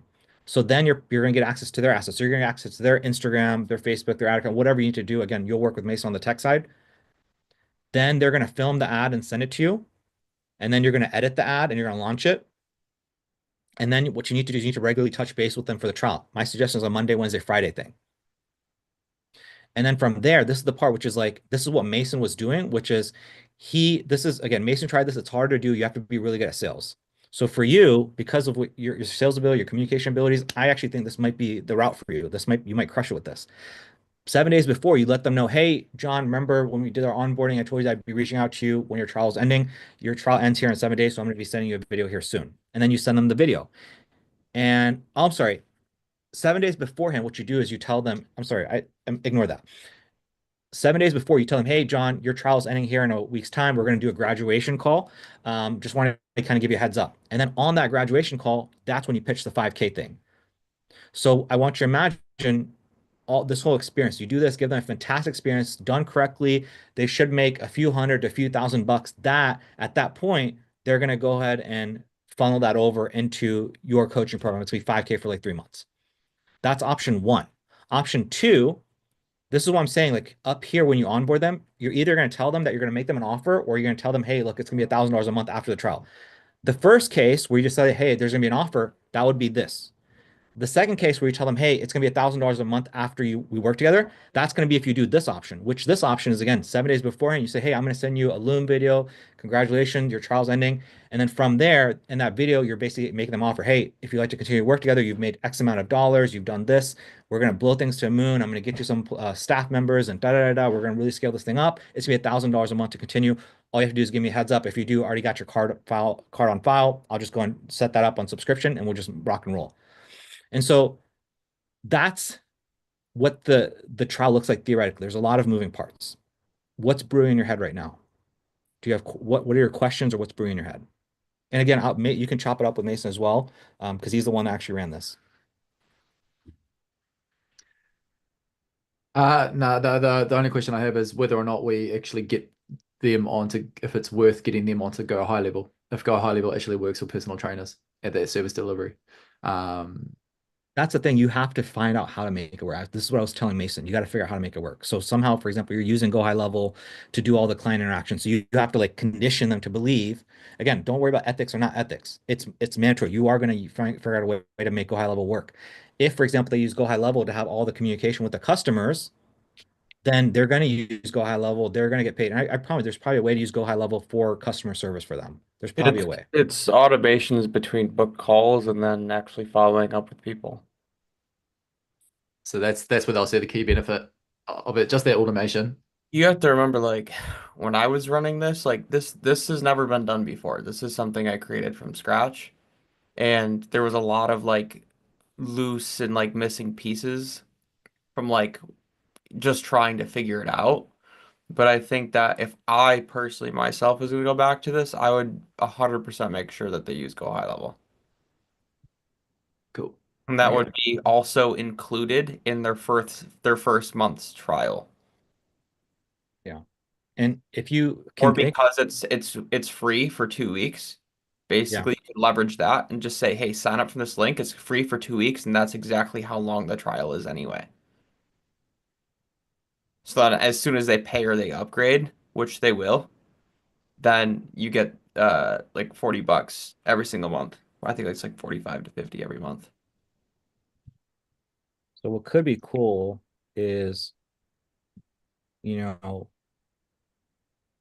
don't know, we could probably use this formula. So your cost per acquisition, I don't know what that might be. to do a trial. Do you remember, Mason, what your cost for trial was? I think it was like 250. That's pretty cheap. Yeah. Let's say, and this would be really cool, right? Um, I was collecting, I was actually making money on the front end doing this. so But I don't think I was making much. I maybe like I collected 500. yeah, he was collecting Yeah. 500. Yeah. So let's say theoretically, and so this is an equation I went over last week, 2 times cost per acquisition plus cost of fulfillment. So let's say you're working with somebody. I know you're big on like, hey, I want to get people in, I want to get teams and systems. So let's say you pay somebody $100 to like get the funnel ad, everything launched. You have sometime every single time you do a trial, you pay that person $100, they service them. And then so it's 250 plus 100, that's 350 times two. Boom, you're looking at what is that? $700. If Yeah. you get people to pay $700, that means you get paid to acquire a trial and the next trial. Yeah. That might be really cool. So if you can shoot for that, If you think about it, if you do it that way, you don't need a marketing budget. You just play as long as you want. yeah. And then the real secret sauce is the $97 a month. Woo! Now you're chilling. Yeah, that'd be oof. I might go back. I promise you, this is the sweetest money you have ever tasted. This money right here. This is way better than anything else. This money right here. So this is this up? You're talking about this? Is this is up front, or this is when they re-up at the end of the free trial? So this is to do the trial. Up front to do the trial. Yeah. So you're gonna get them. So actually, no, here's the thing. So it wouldn't be this. It would be actually higher. So if you why? So okay. So well, no. This would be so Mason, when you were running the ads, were you running the ads from their ad account or were you running the ads from your ad account? When I was doing it, I was running the ads out of my ad account. Okay. So in that case, whatever money you took, you were taking a percentage of that and you were running ads. Okay. So in that case, then this cost of fulfillment would be more than $100. So realistically, what is the cost per acquisition that you feel is reasonable for personal trainers? Are you talking to me or Ryan? You, Mason. For 5K or for the trial? Like what is the cost per acquisition? Like so for so how much does it cost? Oh, dude, it's so heavily dependent on their sales skills. So I think a better metric maybe would be their cost per book call. I need Um, the cost to make this. I'm trying to share something with Ryan real quick. I okay. need a rough cost per acquisition. I mean, it's again, it just all depends on your sales skills, but I mean, I think a fair number would be, I guess, 500. Okay. 500 to close one deal. Yeah, but that deal is, you know, 2 grand, somewhere around that range. Could be higher, could be lower, but generally at least a 2, 3x, I would say. So if you really wanted to make this work, I mean, whatever Mason did is going to work, but like if you want to be chilling, then you collect this amount.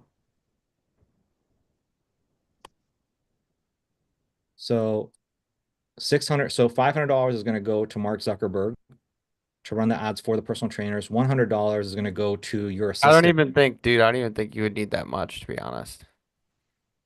Yeah. So that's what I'm saying is like what I think you could get away with 750, like total. so I mean, what do you mean for cost? What would cost? You're saying cost per acquisition is 500 though, or should I lower the cost per acquisition lower? I would lower it, but what I'm saying is like I would collect if I was gonna run the trial again, I wouldn't be collecting 500, I'd be collecting 750. Yeah. So let's say cost per acquisition is $200. If cost per acquisition is $200, then you collect $200 to help them get one client plus $100 for your employee. $250 is for you to get the personal trainer to close them on the trial. 2 times that, that's going to be your number. If this math is a little bit all over the place, don't really worry about it for now. So what is this number? 300, 3, 4, 5, 3, 550. So 1,000, 1,110. So what does this number mean? This number of 1,110, if you can get somebody to pay you $1,110, that means that you're gonna basically break even to grow your business forever. That's what this means.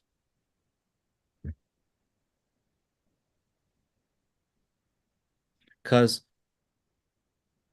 $100 is going to go to your staff, $200 is going to go towards helping a personal trainer get somebody to close a deal. $250 is going to go towards you closing a personal trainer. So, and then you multiply that by two, and that covers this personal trainer as well as the next personal trainer. Now, what Mason is saying is just collect 750. I think that's fine too. You can either do like collect 500, make them so happy that you say, hey, look, the trial, I'm going to more advanced. This is my confuse you more than not help. But like, let's say you do a trial and you collect $500 from them to do a 2-week trial. And then at the end of the 2 weeks, you say, hey, look, this has been so good. We can do another 2 weeks on the house for you. We can do another 2 weeks for you. It'd be another $500. And so now you collect $1,000 from them total within the 30 days.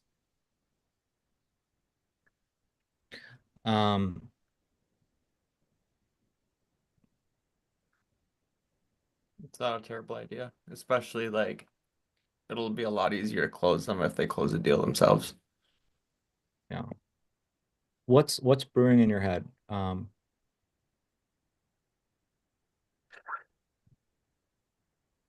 it's not really a free trial then, is it? What? How?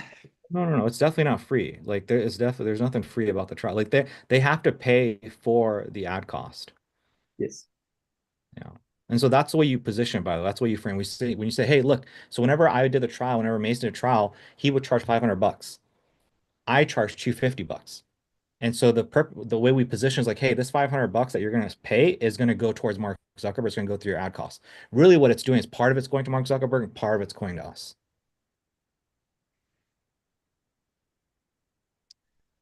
Okay.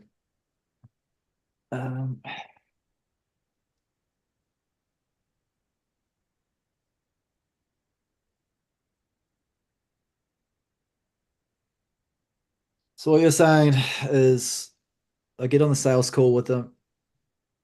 Look, I can do all this shit for you for 2 weeks.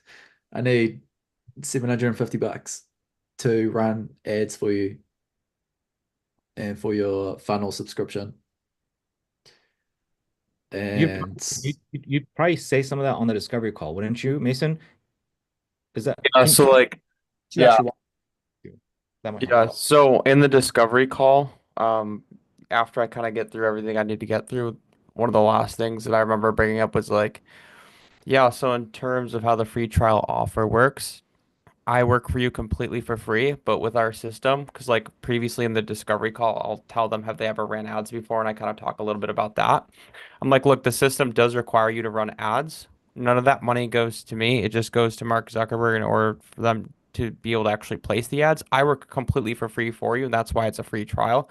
I'm obviously not going to spend ad money for you because I'm looking to grow your business, but showing you basically that I have the skills to help you prove it.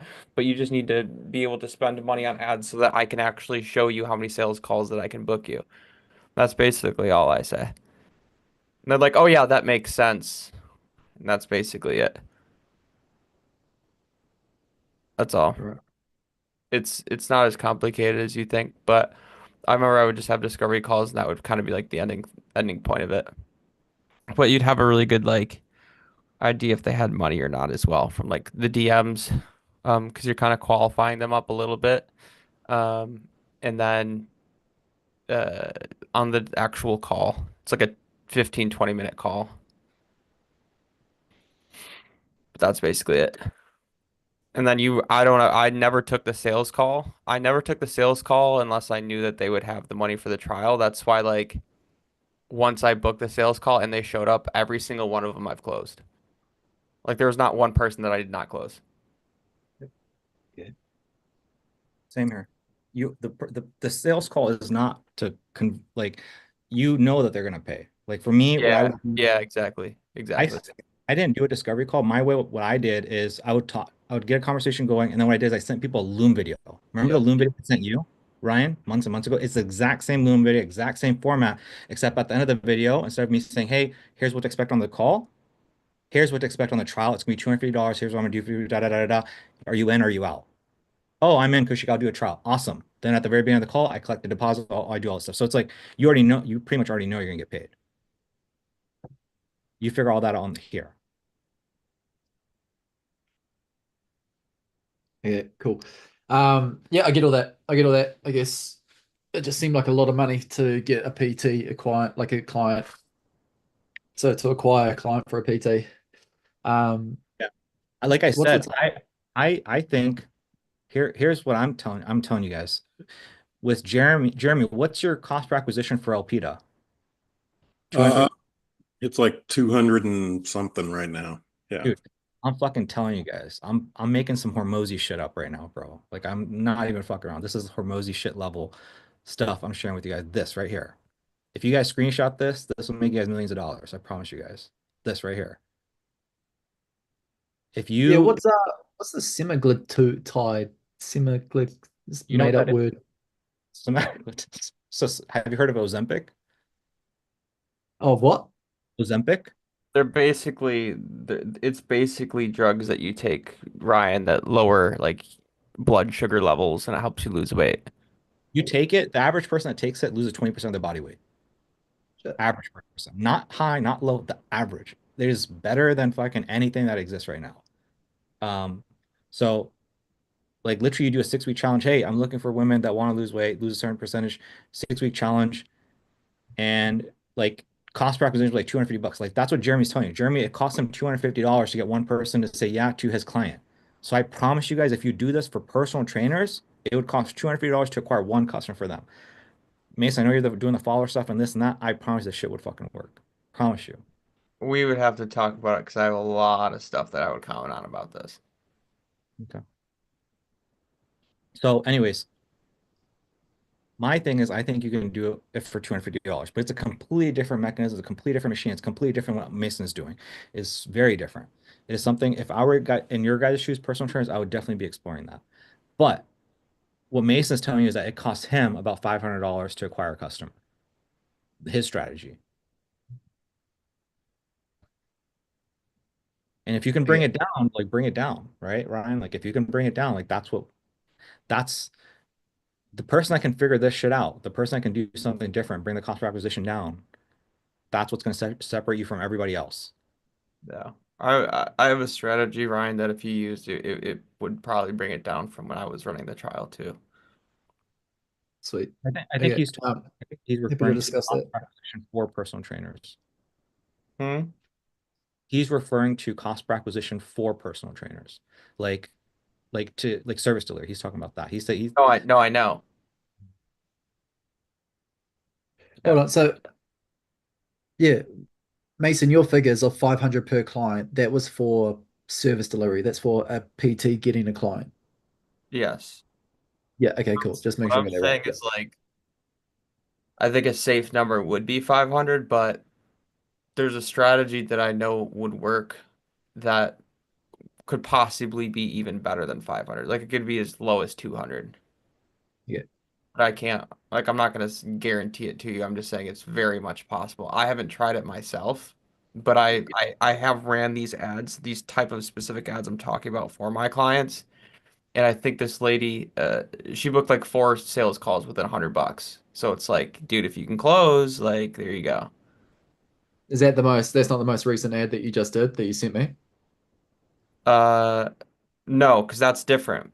I'm talking about strictly service delivery for the personal trainers, not for myself. Yeah, sorry. That's, the one where she rolls off the bloody. yeah, that was service delivery, Mason. That was service delivery. I shared I with don't him. remember sending. Oh, you sent him it. Okay, never mind then. You sent me a video like months ago. I sent that to Ryan. Oh, okay. Same page now. I gotcha. Yeah, something a little bit different from that, but Okay. same kind of premise.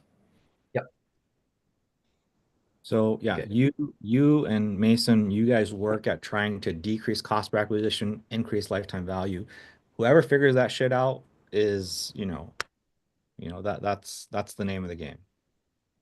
And again, you already have something, Brian. The thing is, you already have something. Mason's thing already works. He's saying he spends 500. He says he has a theory of another one that can get even lower. I'm telling you guys both, I've seen whatever I've seen from Jeremy, what I've seen from Aman, whatever I've seen from Jorge, all three of them confirm the 6-week challenge works. Or Mosey's thing works. And if you can do that for personal trainers, and if you can combine that with semaglutide, I am fucking telling you guys. I know Mason, you said you got some stuff. I'm sure there's some red tape and some legal stuff, but anybody that can figure that shit out, bro, I'm telling you. I'm telling you guys.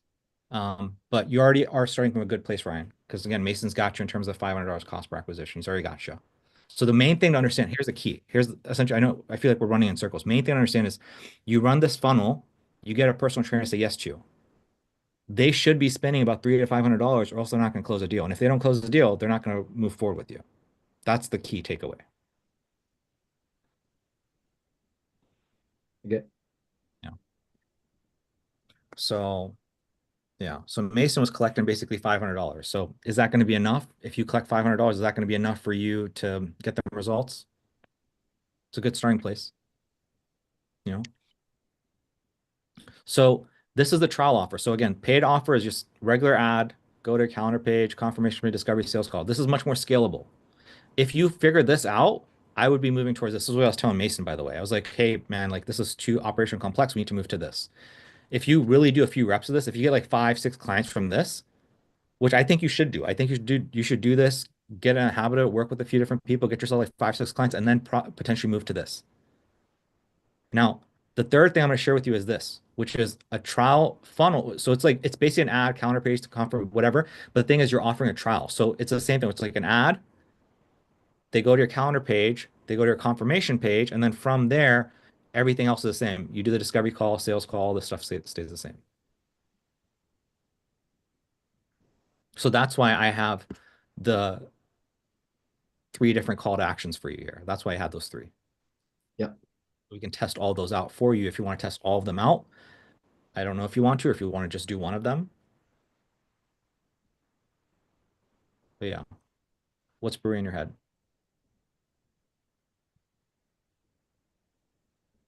Um,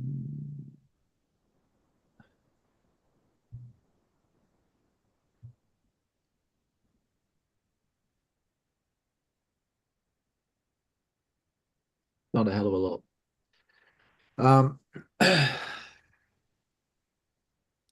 Is this making sense?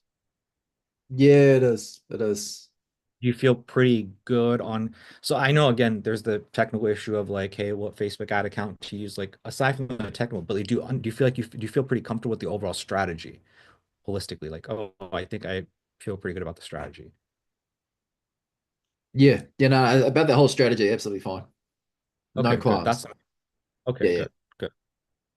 Then what's the concern? Because I can see some wheels turning. What's the concern or the thing that you're like, about right now? Well, yeah, there's the technical side of it that we need to go through. Um,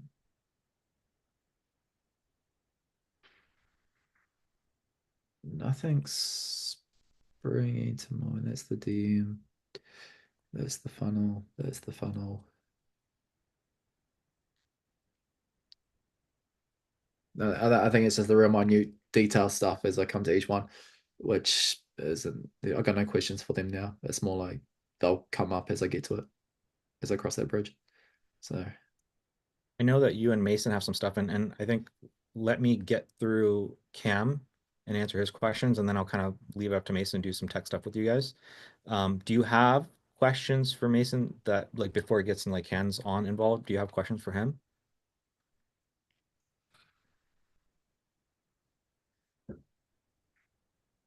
Unless no, Mason, no. can you I need answer to. it quickly, or is it like a more in-depth thing? I couldn't. You guys were talking at the same time. Can you just repeat that real quick? Can you hear me? Yeah, Ryan?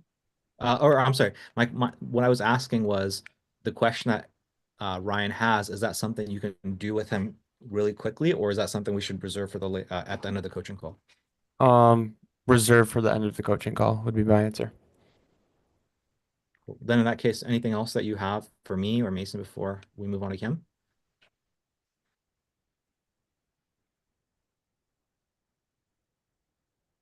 Uh nothing that's springing to mind right now, honestly. Okay, cool. How are you feeling about everything? How are you feeling overall? I'm kind of excited. I'm stressed as shit this morning. I've got one last video to get out this week. And then once I get that out, then that's me done for, the rest of the year, the start of January, which means I can put all my focus into this. Um, so at the moment, my brain's kind of going all over the place, trying to manage quite a few things before the Christmas holidays. But no, I'm pretty excited to actually go down this avenue, which is good. Good. Like I'm a lot more excited to go down this than what I were with the mortgage brokers. And speaking of which, uh, they they're dragging their feet still. I'm not really getting them results. I think I've had like 2 leads show up through paid ads for the mortgage brokers. Um, it's like a total of like $150 spent, and we've got 2 leads, which they're not even very good leads, but they're not jumping at them. They've kind of just like a set a call for them to be like, let's go on to Go High Level. I'll show you how to acquire your clients, see all the information that you've wanted, that you needed to create, to qualify them. And they've kind of just like ghosted the calls and stuff. So I'm pretty keen to just be like, look, if you're not gonna progress with this, then we should and that just means that I don't have to worry about that side of it anymore. I can kind of just forget it as well, which isn't a bad thing at this stage, because yeah. No, I don't think it's a bad thing at all. I would, yeah, I mean, you're not going to be there long term. There's 2 ways you can play it. One way you can play it is like what you're doing in this case, you're like kind of pushing yourself out of the situation, which is like a good thing if you're going to go all on personal trainers, like that's true. But then another way you can play it is just kind of like let them push you out of it and just learn as much as you can from your experience with them if you feel like there's anything else to learn. Right. So I'm a huge proponent of that. Of like, if you can learn something, learn something. But again, you're also crunched for time, right? Things are really tough for you because you got so much shit going on. So, but okay. Yeah, just well, thank you for updating me regarding that. I guess like the call is yours in terms of what you do with those guys. There's either one of those is going to work out because you're kind of between a rock and a hard place with all those things. Yeah. Okay. If there's nothing else, then we'll circle back to you. Okay. As far as the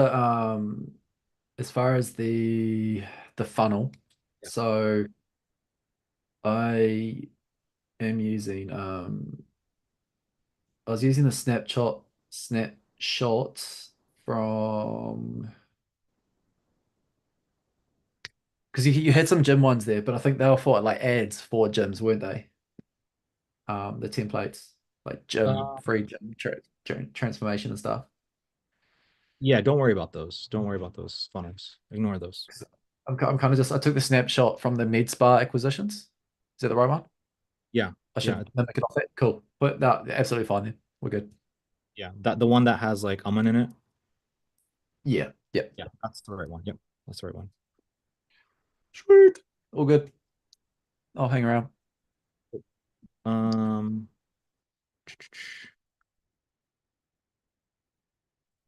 So I'll just kind of leave this here. So yeah, Cam, what do you want to go over, man? I don't know.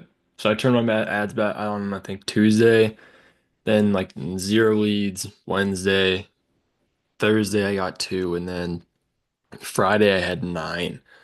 So on Friday I just completely fried myself, and every single call was like people asking about the price, people asking about and in between calls there was no time to fix it. Like that, I don't remember, like that day I was contacting you like we were going like this, ping ponging off each other.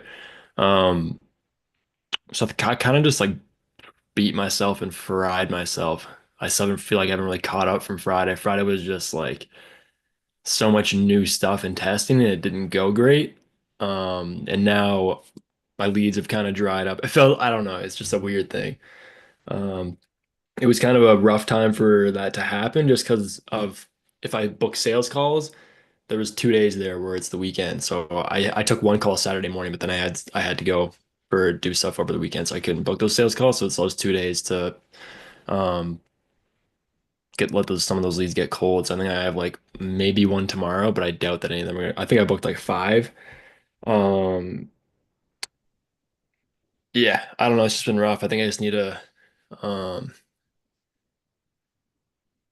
I don't know. That one guy kind of just beat me up. I think one thing that maybe I know I could work on is shortening the I learned a valuable lesson like with that one guy that took 3 hours and I didn't get him, where you were kind of like either cut him off or keep like either you're with me or you're without me. And if you're without me, fine, but we're gonna end it right now. Like don't keep on.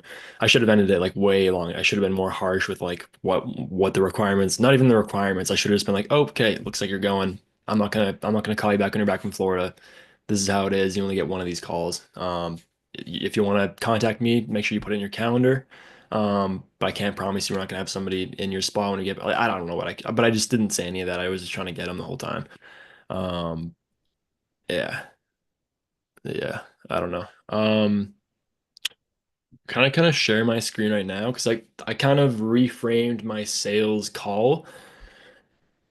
And the way that I did it is, so I'm doing all these things. Don't go to any slides. When I get here, basically I opened up all my tabs. So like I have all the tabs that I want to open at the bottom here. This is a lot of tabs. So I don't know if this is like unnecessary or it's fine, but let's see the tabs and maybe it's not fine. Um, but I get to hear the first tab I open up is ideally today or tomorrow. So then I like to open up. I guess this one should be way over here. The first tab I'd open is like when I get to this part, I would kind of just show the calendar. Because I think on your sales call, you kind of pulled up your calendar. And you're like, so if we were here, we would go here. Um, so that's the first tab I pull up. Then I don't really do anything up until I kind of dive into it. Go through all this, no tabs, no tabs. It's all fine. Um, when I get to here and here, this was here before. This is the thing that I added, and this thing added all. This is the reason why all these tabs are up now. Because like to add, I pull up Michael's actual tabs. It's like this is an example of the ad, and I play the ad, and it's like this is super high converting. It's before and afters crush.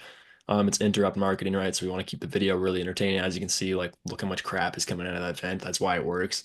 So I have all these things. And then I go to opt-in form. So then I go to and then I click to the opt-in form. It's down here. I just pull up the opt-in form and kind of go through each one of the steps, like through the thing, and I show them the Facebook form how that works. Then I show them the text conversation. So I'm like, then when they click sign up, you're gonna get sent a message to your phone with their email name and phone number. That's gonna be a lead, and it's gonna go into a pipeline that looks exactly like this. So this is actually one of our clients' pipelines. We use Go High Level. I don't know if you've ever heard of Go High Level, but yada yada yada. When the lead comes in here, you're gonna get an internal notification that looks like. Oh no, sorry. I showed them this photo. This is Michael's because it all just shows like he's got 6 booked appointments, 17 opportunities completed. It's his first month, so it's also good like proof. Like this is one of our recent clients. And I kind of go over like we have automations that are sent to them to keep them warm immediately. So even when you're sleeping, this message gets sent out. And then in the time span of 8 a.m. to 8 p.m., we send a second message that is this. So that way, when they do respond, you're actually awake to be able to respond to them. And as you can see, Bob responded. Then one of our clients, Michael, responded, and they ended up booking the job. When they booked the job, I want to go into here. I'm like, if they don't respond, we have all these automated text messages that keep on keeping them warm until they do respond or they opt out. These are the notifications you get. I pretty much just go through the whole process. Then when they book a job, we have automated reminders to reduce the cancellation ratio from when they book all the way to the completed job. We don't have a problem canceling. We don't have a problem booking jobs over here. We have a problem retaining the job up until the completion date of the duct cleaning. So we have automations in place. All of our clients, I would say 98% of our clients are booking all their jobs purely through SMS. I know it's hard to believe, but one of our clients, Michael, just booked a call purely in Spanish and he just used Google Grand Translate and whatever. Yeah. You use the word problem. I don't know if that was just like a blur it out or if you actually use that, don't use that. I don't even remember what I said. You said we don't have this, we have that, we have a problem. We have a problem basically with people canceling. You said in a Oh, different. I said we don't have a problem getting people booked. We have a problem. Yeah. Okay. Yeah. You have no problems. You have zero Okay. problems. Okay. Dude, if they don't think you're Jesus, Cameron, they're not gonna buy from you, bro. Straight up. Yeah. That's the way. It's like, oh, I heard about this Jesus guy. Like, can he? Yeah, it's like all we heard is he can walk on water. Then Jesus comes up to you and he's like, I might walk on water. I don't know. Like, you gotta say who you are and you gotta maintain it and keep that energy. Okay. Okay. What would we be way of saying that in order to ensure that the cancel ratio is at 1% and less, we have automations in place to. Just say we have automations in place from the point that they book the appointment all the way up leading to the job to remind them that we are coming for their appointment, and that's it. Totally leave out the whole cancellation shit. Just leave it out. Don't say it. Okay. All right. Um, okay. Then maybe this is like, because then I dive into this other part where it's like, oh, we have this whole page that as soon as they book, we send them this in order to retain them and So allow what them I would to. do, like, because you have so many fucking tabs, dude, like what I would do is Yeah. I would just create one page that runs through this entire thing. Like, I don't think Mm. you need to go as in depth as you need to. Like, I think you'd be like, okay, so this is what it looks like from going from the ad all the way to when your service provider showed it to the house. This is step one, this is step two, this is step three, this is step four, this is step five. And then just show that. You don't have to go to like individual tabs and everything. It's like, okay, then this happens. This is what I say. This is what they say back. It's like you don't worry about that shit. All right. They need to know how. They don't need to know what. I would say Okay. what Mason's saying, I think what Mason's trying to say is like just like how much of this is overkill. So here, let me share my screen with you really quick.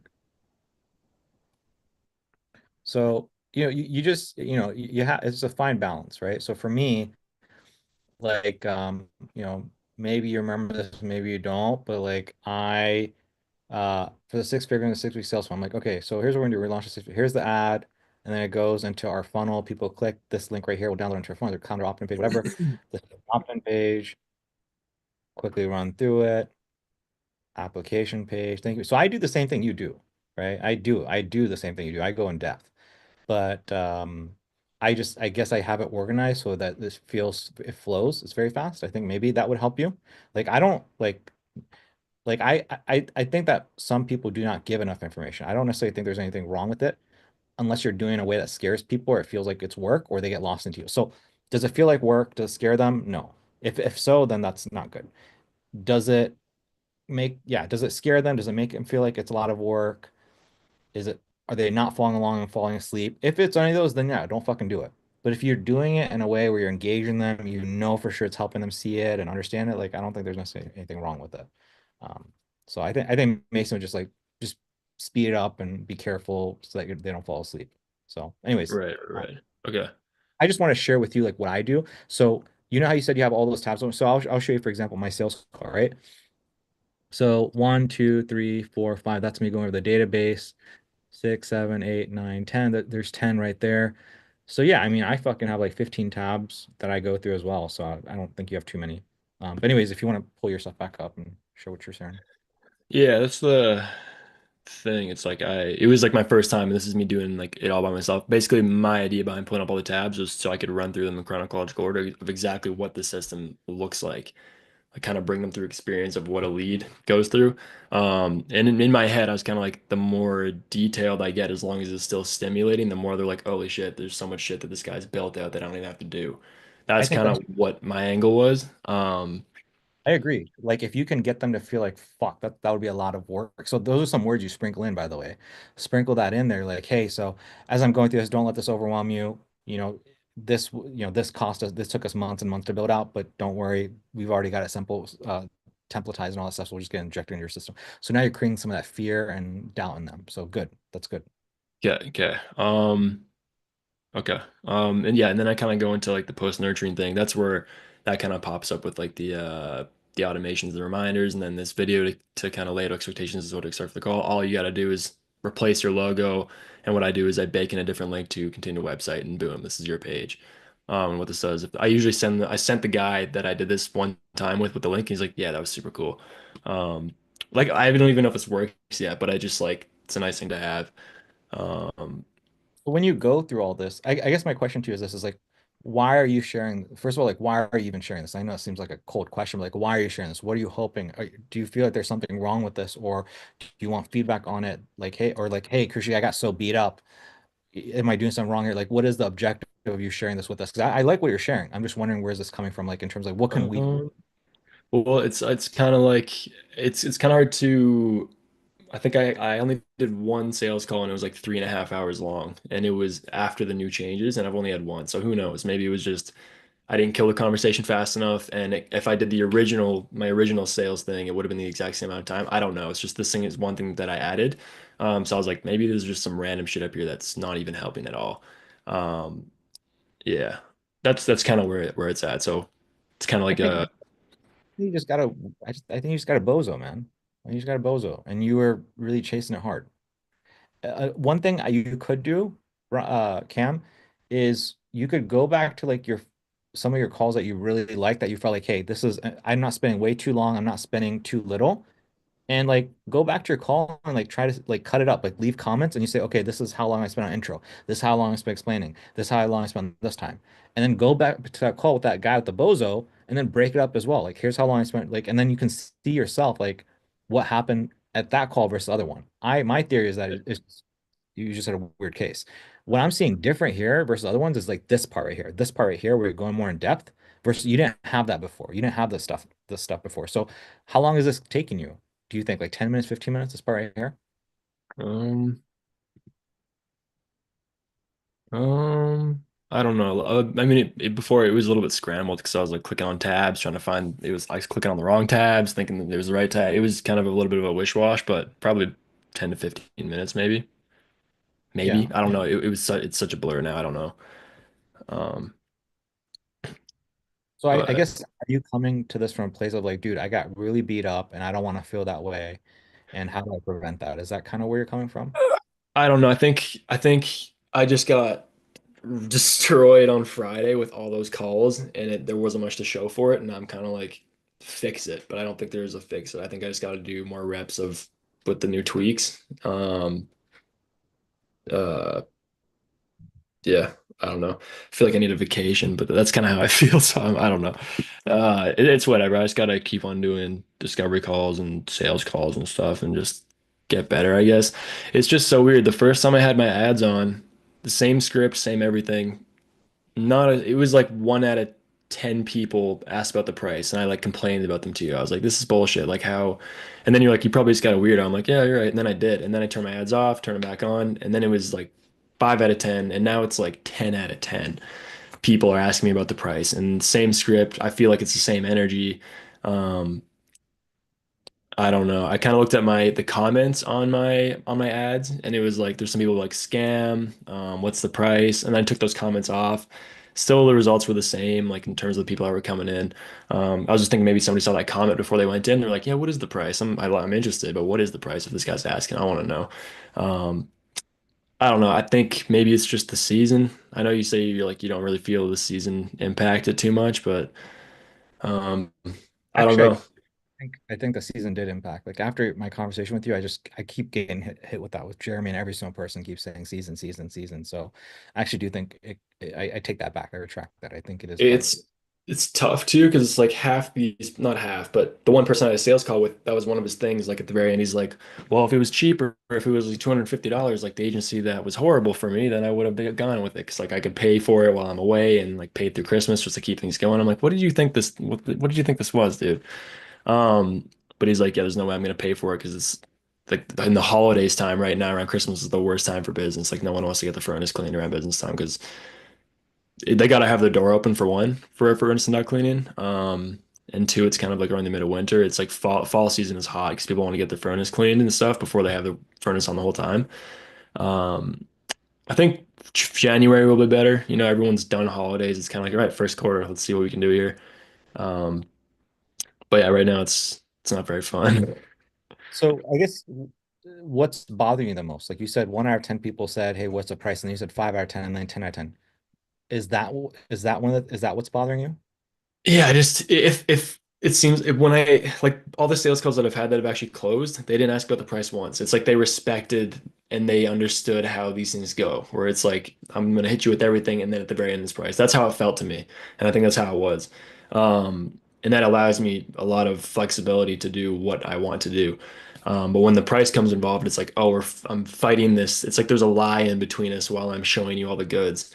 Um, Those 3 calls that you closed, how many marketers and advertisers had they already worked with or talked to before? Do you know? um, I don't believe none. One was with Google Ads. Somebody had like the husband and wife had somebody on Google Ads. One guy, I don't really know. There's a big language barrier. I think he tried his own ads. It wasn't great. Michael tried his own ads. And he got some results, but it wasn't great. Um, So the reason I bring this up is it's possible, and I know what you mean. I have the same experience. Whenever people don't ask me about the price, that call always ends up more smooth. Same experience. Um, I just bring that up because maybe it's they didn't ask about the price and everything because they haven't gone through the gutter. They haven't had so many shitty experiences. In my experience, the more shitty experiences somebody has and the more pain they are, the more disrespectful and less patient they are with people like you and I. So keep that in mind as well. It's possible. That being said, I know that doesn't directly help you. So from when you had the 1 out of 10 people ask about the price, and then you said you turn your ads on back on, you had 5 out of 10. Which script did you use? Did you use the new script of like, hey, I'll get into pricing, all that stuff, or did you still use the old script? Same script. So like the original script. So the 10 out of 10 came from the new script.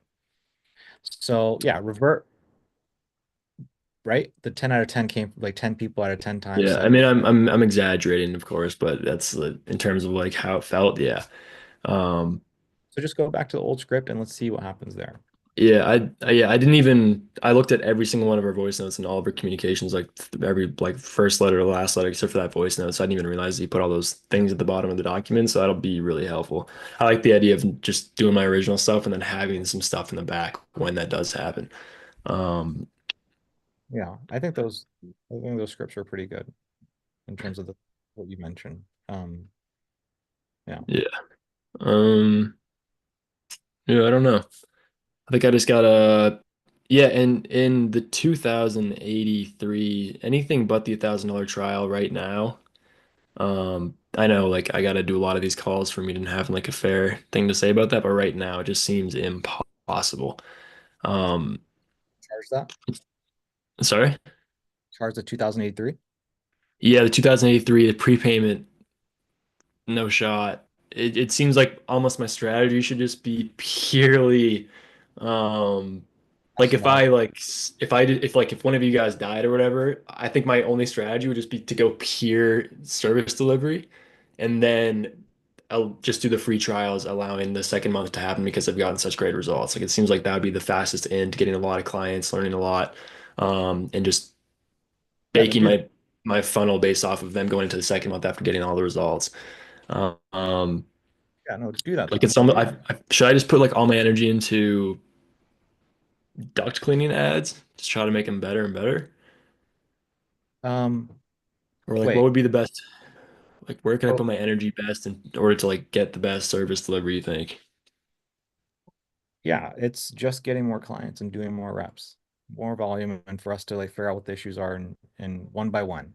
Like with Michael and the other that girl, what did we come to find the issue is? They have to be using your Snap, they have to be doing everything, the automations, and we didn't realize that until it was like weeks in, right? So that's it. Right. There's no that's it's a simple answer, but that's it.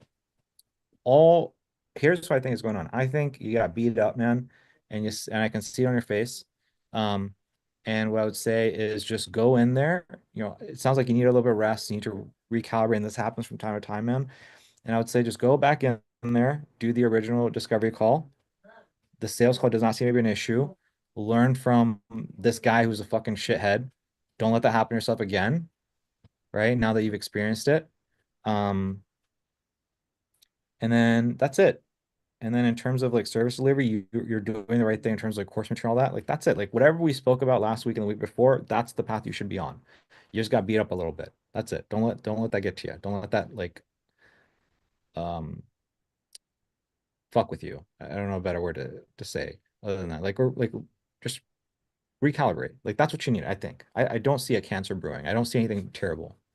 I'm not Yeah. saying Yeah, I think it's like the pressure of like Christmas break is coming up, and I don't know how much I'm gonna be able to win. Then it's the baby, and it's like a whole thing. So I feel like there's like a um, but I know what I gotta do. It's just tough right now, but it's fine. what's what's the stressful part about the baby and the Christmas time? It just feels like the window is closing in order to like get all these clients. It's all in my head. Like I still have time.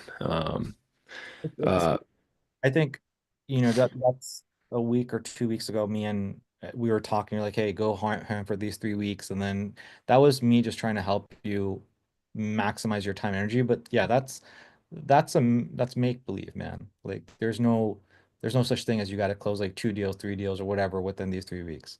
It could be these like there's nothing wrong with these 3 weeks. You tested out a new script and it didn't work, and that's still a fucking win. You're still benefiting. You're still growing in the right direction.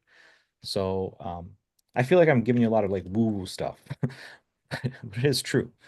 Don't put you're if you put that pressure on yourself, man, you're gonna hurt yourself. This is a fucking marathon, bro.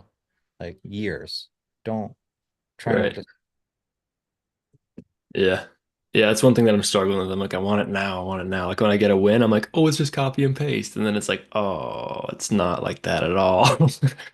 Oh, it'll be a little while before that, man. It'll be a little while. Yeah. Okay. Um, It'll come though. It'll come. okay. Yeah, I don't really know. Is there any like red flags you can see on my discovery call? I don't know what your guys' discovery calls are, but my discovery call, that's a good example. It's like I felt like they used to be like around if it went around 30 minutes, that was weird. Like that's a max. And now it's weird if it doesn't go to 30 minutes. Um, I'll take out this part, like the price thing.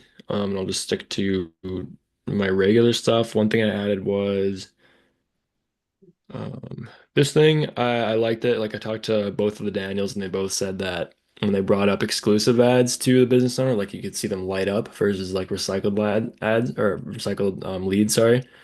Um, so I put that in there. Mm, this one, I don't know if it's really, I guess it's important. Um,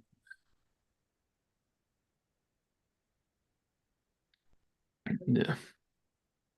What would be the issue with going back to your original discovery call and like kind of scrapping this? Would there be any issues with that? This one is pretty much the original. It's just like with different add-ons that throughout the conversations, it's like this comes up every time. Let's see if we can say something to so they don't have to ask that question every time. So it's like the original. It's just the intro. We added that price thing, so I'll remove that.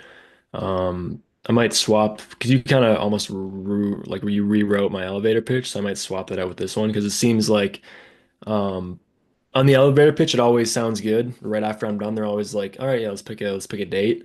Um, it's always like that, or if it's not like that, it's always about the 249. Like, oh no, no, we do a flat fee. So I might just put that in there, like swap it out, just so it's kind of justifying the 249 instead of saying it just works and just moving on. Um, so I think that'll be nice. Confirm booking. I gotta switch out my automations right now are sending two ads to people 24 hours before the call. I got lazy, like instead of the night before. I have an automation where it's 24 hours before the appointment. It sends them two different types of ads with like I took like a mark and went one and two. And at the end of the call, I always like bring up, hey, is it cool if I just like between now and our demo call on XYZ date, can I send you like a couple of different ads? You kind of touched on ads earlier, and it would just be nice for me to get your preference in terms of which one you prefer. Both of them are really high performing. It's just nice for me to see in terms of what you lean towards aesthetically. And they're always like, yeah, of course. So that's what I've been sending. Um, I don't know. I'm thinking about maybe. Yeah, definitely like replace that. Like we like send one thing, right? Send either the mechanism of how your stuff works. And this is between your discovery and sales call. Either you send your mechanism of how your stuff works, or two, you send testimonials. One of those two. Those are gonna be the best things that you can send them. Okay. When you Down say the mechanism, sorry, go ahead. down the road, a really good thing that I saw Prob do that I really liked was there's a link, it goes into a playlist on YouTube, and there's just like a series of fucking videos for people to watch. Like that would be the best thing to do. Um, but yeah, like when I say mechanism, a mechanism is just how your stuff works. So this ad, people click on it, and then it goes here, and then it goes here. Like literally all the stuff that you're sharing with us, that's what, if you can share that with a business owner, like that's what gets them sold. So you want to share either a mechanism or you want to share testimonials. That's gonna be much better than you like sharing creatives and all that. Like, hey, which one of these two do you like? That's just like busy conversation. Right. Okay. And in terms of the mechanism, could that just be a loom? Yeah. Yeah. Okay. Maybe just almost do that part of my demo, just like I'm just gonna dive into how our mechanism works, what the lead's experience will be, what your experience will be receiving that lead, and can I just take all that and just send it over with a text of being like, My hey, just video. prepare for. Hey, go Yeah. ahead. Like that video I shared with you where I shared the 6 week sales funnel. Same thing. This ad and then this and then this and then answer FAQs. That would cut up, that would like shorten up your sales cycle or your sales call. Right. What would be a good text to? Oh, yeah, maybe I could even like just remove that from my sales funnel. I could be like, make sure you watch this video to prepare. Or like, what would be a good text message to send with that? Because I don't, if they don't read it and they do show up for the sales call, I don't want to like completely skip that part and be like, ah, shit. But maybe during the sales call, I could be like, hey, did you get a chance to watch this in the call? And if not, I'll kind of go over it. But if you did, let's just kind of keep on moving on to the next phase of the conversation type thing. Yeah. If I were you, I mean, so I sent you 2 videos, remember? I sent you a video by Ravi Abuvala and then I sent you a video by Trey Cockram. So Trey Cockram has it on the thank you page. Right. So Right. you know what I'm talking about? I can pull it up. Yeah, I think Aman did that too, didn't he? Where he kind of explains the mechanism. So yeah, exactly.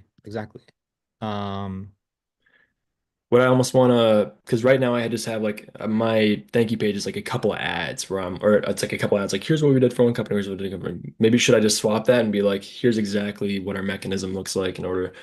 I think I might go back and forth with you on Slack to structure like the text that goes with it because I don't really to this make is them going to watch be it. Or, an ideal thank you page. Like this is an ideal thank you page, honestly, is like and so I messaged you this as well. It's like you have a headline and then you have one video to watch. That's it. That's going to be the best thank you page without a bunch of the crap that we have. When it comes to the thank you page I have right now with Aman and with you, honestly, that thank you page doesn't do shit. I'll be honest, it doesn't really do shit. It's a very crappy thank you page. The ad does the heavy lifting, the counter does the heavy lifting. That's it. But this is a really good one. So congratulations. This step 1 video tells you what to do next. And then this right here is the mechanism video. This is mechanism. So this shows how his stuff actually works. And then he has this thing here. It's like, oh, here, make sure you text this to, so I know that you're not a bot or spam. So if you have like a page like this, it'd be fantastic. are you able to send me the link to that?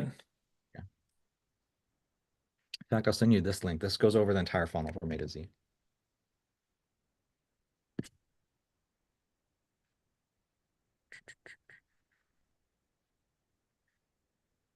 So what I would do is, if I were you, what I would do is I would have, again, I don't want you to spend a ton of time and energy, but I would personally just have like a headline and then I would have a video and my video would be fucking banger. In my video, I would have my mechanism. I would have a really good hook. I'd have my mechanism in there. I'd have some social proof in there, which I do. Like if you go to the, um,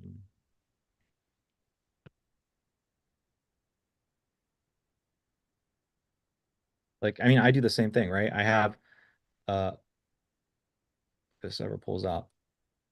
And like in speaking So on this is like what the result of this would be, what would this help me do you think? Like how would this benefit me in what I'm dealing with currently, do you think? Would it just make the sales process easier from discovery to sales, like all of it? Or you know what I mean? Kind of like, is it even worth it? So people buy the mechanism first, and then they buy you, and then they buy the product. So the mechanism is how you help people get a desired result. First, people have to believe your shit is new, unique, and superior. They have to believe that. Once they believe that, then they actually give a fuck, who is Cam? Let me see if I actually like Cam. And then now they will buy your program or your product. Okay, it's a 3-month program. It's structured like this. These are the things I get. Okay. First, you get them to buy into this, and then this, and then this. This is how you take people through a sales cycle. So hopefully that like it's like kind of a holistic overall understanding, but like hopefully that's making sense. So it's like, okay, so somebody clicked on an ad, they booked a call with you. Have they been sold on a mechanism yet? No. But if before their actual call with you, you get them to watch a video, now you're getting them sold on the mechanism a little bit. If you do a discovery call and then you get them to watch the video before your sales call, again, you're selling them on the mechanism. Then you can sell yourself a little bit on the discovery call. You're selling yourself a little bit on the sales call. And then towards the tail end, somewhere in there, you're selling them on your program. Here's how our program works. Here's how you contact me. Here's how we talk. Here's the 3-month that we're going to be together. Da, da, da, da. Do you see the order of operations? You're selling each of those things one by one. Now, I feel like we're going all over the place. We're going super off tangent. We're just like talking about stuff. I guess what is the problem that we're trying to solve? If we go back, rewind this conversation, because the question you asked me was like, okay, Kushik, how is this going to help me? That's a very good question. What is the problem that we're solving? I apologize, like getting super into the weeds here. No, you're good. Do you remember what it is that we're talking about specifically that led us here? Yeah, like He's saying when should he send this video over to the client? yeah, but you're saying like maybe But- instead of that, put it in the next step after the calendar page. Do you put it after your calendar page? So I do. So my page looked very similar to the one that he showed in that on that Google Doc. But Cam, what I do is I'd have to show you what automation I have set up, but I don't think I say like, hey, did you watch this video and put a link to the actual video? I'm like, hey, did you check out the video on the thank you page or something? I can't exactly remember what the hell I do, but I say something beforehand to essentially get them to know that I'm going to be messaging them again. Because I'm like, hey, I don't know. I'll have to send you exactly what I say. Actually, because I don't want to butcher it. But basically the way that I have it set up is I send the first initial message, then I send them another message saying like, hey, just want to let you know that this is my personal cell phone number. I'm going to send you a video a little bit later, and I want to get your thoughts on the video that was on the page or whatever. That's like what I say. It's like super, super quick. And like most of the people that jump on the sales calls with us do end up watching the video because of that. Because inside of the video that we send them, we show them our face, but at the same time, we're also like, did you like the part in the video where blah blah blah, or what part resonated with you the most? And then we kind of leave it on the open ended. So like, oh fuck, like I didn't watch the video if they didn't watch it, and then they go back and watch it and they respond to you. It's actually kind of funny. Okay, cool. Yeah, that's smart. Yeah, would you able to send me like a loom of just like Yeah. all the stuff that you're doing? Yeah. So that when you're talking about like sending the thing where it's like, what was your favorite part about that video? Did you get a chance to watch it or whatever you say? Are you speaking of this video here where you go over your mechanism and yeah. or Yeah. yeah. So yes, but the thing is we send them like an actual video. Like, dude, I pull up my phone, I'm like, hey Sarah.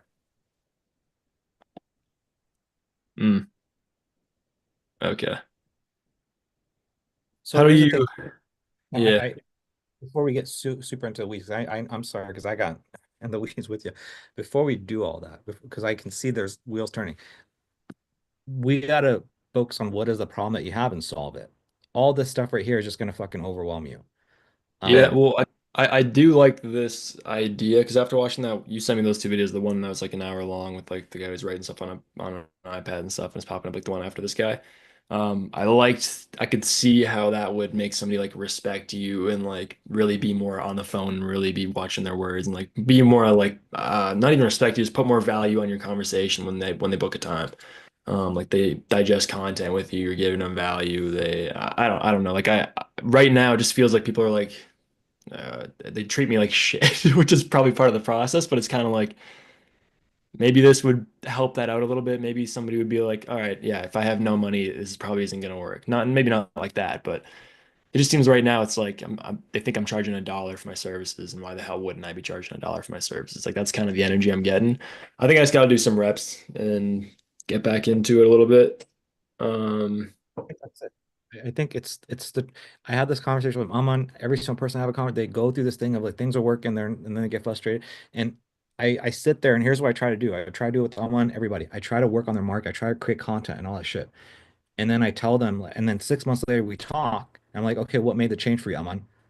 I just learned to talk better. I just learned to talk better. That's fucking what it is. And so all this shit is fucking bells and whistles. Yeah. Is there a time and place? Yeah. Will it help? Yeah. But ultimately, it's you talking better. That's all it is. And it's the small subtle things. So if I were to give you a tip, like what he's talking about, what Ravi was talking about, if you think about it, he was telling you to do the same thing I've told you, which is like calendar page and then a thank you page and with a video on it. So if anything, what you could do different is this. So counter page, keep it the same way. Add, keep it the same way, right? So if we consider the bottleneck, if I just draw this out, add is fine. Counter page is fine. Thank you page, we can work on. Discovery call, revert back to the old script. Sales call, don't touch it. Okay, so this is fine. This is fine. This, we're going to talk about changing this, making some tweaks here. Discovery call, go back to the old thing so you don't mention price again. Sales call, keep it the way it is. Okay. So when it comes to a thank you page, what I would recommend doing if you wanted to is you could have a page like Trey's. I don't even like Trey's page that much. I would recommend, if anything, having a page like this, where you have like one headline and then you have like one video, and in that video could be a Loom video. You have some social proof, you have your mechanism in there, and you have a call to action. That's it. And the video that you could have here would be this video. So even though my shit's a little bit different, you could take my video, you can rewatch this one and put this up here, and that's it. And if you just did that, you could get people to respect you. And what I do like about Trey's page is this, the top part. So listen carefully. Congratulations on reserving your call. The next is to secure a call. Otherwise, the meeting is automatically canceled. I really do like this. And then it goes right into the video. So that's what I would do different. So I would have his headline as opposed to I mean, I kind of sort of do the same thing here. But yeah, I would have that as your headline and then create your video, put in here, and that's it. That's a simple change I would make when it comes to your thank you page. Everything else, Yeah. this could potentially help people respect you more, potentially. Okay. Right now I made that confirmation video like on day one, and that's what I just finished editing like I don't know like a month ago, and I put it up there. Obviously, it doesn't seem like the thank you page is doing anything right now. So should I keep the confirmation page? Because you're saying keep it all the same and just add that one up there, or should I just swap it with the new one that I'm So gonna make? that video that you shot months ago that you edited, that video is trash compared to what you could make now because now you actually have a mechanism. That video doesn't go over any mechanism. It's just a bullshit video. It's just a placeholder. Okay. If you were to create a video like this, which is what you did, like all your tabs, like say, hey, first people click here, and then they go here, and then they go here, and they go here, and then this happens, da da da da da. Like my homework to you is this. I feel like I'm giving you a lot. Go, sorry, I didn't mean to unshare. Go and watch this video and then just recreate it. That's it. That's your homework. Very simple. Go create this video, come back to me, and then we'll take that's it. And we'll just build up, tweak up the page, and that's it. That's all you need to worry about. Nothing else. Yeah. Okay. Cool. Okay. Sounds good. And then in terms of like the automations between the discovery call and the sales call, would you recommend I stop everything that I'm doing and edit a testimonial out to send? And then what do you guys send out? What would you recommend I send out with that testimonial? I mean, the thing is, you're in this video, you're going to kind of sort of have a testimonial. Hello, hope you're doing well. Hope you're staying safe out there. I am super excited that you're here and watching this video because I got something very juicy I want to share with you. This is something we've been working on for nearly half a decade and spent tens of thousands of dollars on. The name applies what it does. It helps you you can leverage this within 1 year. And literally just yesterday, you can see, okay, everything will piece together. Now, before I go in and actually dive and share this whole strategy with you, I want to share something with you really quick. This is a message I got literally just yesterday. You can see, this is from Wayne, who we've been working with for the last 2 weeks, and he closed another deal. He's closed 4 deals. So as you can see, we have some testimonials and all that stuff that we plug in here already, right? So this is again after they book the discovery call with you. So you've already got some social proof. You've already got the mechanism already that you're going to be hitting them with. So what is the point of sending more testimonies? It's kind of sort of redundant, isn't it? Yeah, I mean, if I can guarantee that they're gonna watch this video, it would be. Most likely what's going to happen. Yeah. So if anything, I mean, yeah, I don't think you need to, if you can get people to watch this video, I don't think you need to get them to watch anything else. If you want to have like a bunch of like, if you want to get them to watch an additional testimony, you can. Yeah, well, wouldn't- I'm just kind of thinking like to keep them warm, would I say, hey, did you happen to check like would I just send a message saying, hey, what was your favorite part about the video that you saw on the landing page? Like going over the exact mechanism that we use to like is that because I just feel like I need something to keep them warm because I've been sent like stuff that I have right now has been trash and it feels like no one's been showing up. One guy canceled like right before this call because we went past the weekend. I just had nothing except for like that ad automation. Um, Okay. So in that case, if it's a thing of like just keeping people warm, to me, it sounds like you had a bunch of shit bags and the discovery calls didn't go very well. So if your discovery calls don't go very well, well, then yeah, they're not going to show up to the sales call. That's what I think happened. I don't think it's an issue of you not having anything to send. I think it's an issue of the discovery call, first of all. So it's important that you don't mix those two up. Make right. sense? You had Yeah. three discovery calls and therefore they didn't show. Not because you didn't have something to send in between. Shade discovery calls, no show up. That's how the game goes. So don't confuse those. What I would say is that if you want to send something in between, your idea was fantastic. We already went over that, which is, hey, Kaushik, I'm thinking about sending them a video like, hey, John, this guy really reminds me of you. I think it's, we have a bunch of these different kinds of videos, but I really like for you to give this one a watch because of your situation. Do that. Right. So Right. drawing it out one more time, add calendar page, thank you page. This is where they learn the mechanism, some testimonial, social proof. Then you have your discovery call. And then there's a testimonial video before your sales call. And that's it. So that's what they should experience. Yeah. So the key is to get them to watch this mechanism video. If you get them to watch, my theory is this: if you make a really good mechanism video and you get them to watch it, the ones that do watch it, your discovery call is going to be a lot smoother, I think. If your discovery call is smooth, well then yeah, they're going to show up to your sales call, aren't they? And then this will just like be the nail in the coffin. That's what I think is going to happen. Right. Do you guys have like the numbers and like the software like Hyros or whatever to know like if I do exactly what you're doing and what the other guy's doing, do you guys have the numbers to know what percentage of people actually watch the videos if I label it the exact same way that you guys have it? What percentage of people watch? If I label it like make sure to watch this video with important due to important instructions or like you'll immediately like cancel be immediately call like all that stuff, do you guys have an idea or like a ballpark? You have like all your content that people could watch before that and all that, like you guys both have like your own online awareness before, so it's different. But would you have a guess? Um, I don't think Hyros shows you that. Like for me, the way I know is I can see what people watch inside my course. So that's something to think about, brew on in the future, is if you create some course material, you can actually literally see because people have to create login details and all that. So you can see how much people watch. Right. Another tip is what I can do is I can come in here and I can see like I have an idea. Like for example, December 16th. I don't know who the fuck watched it today.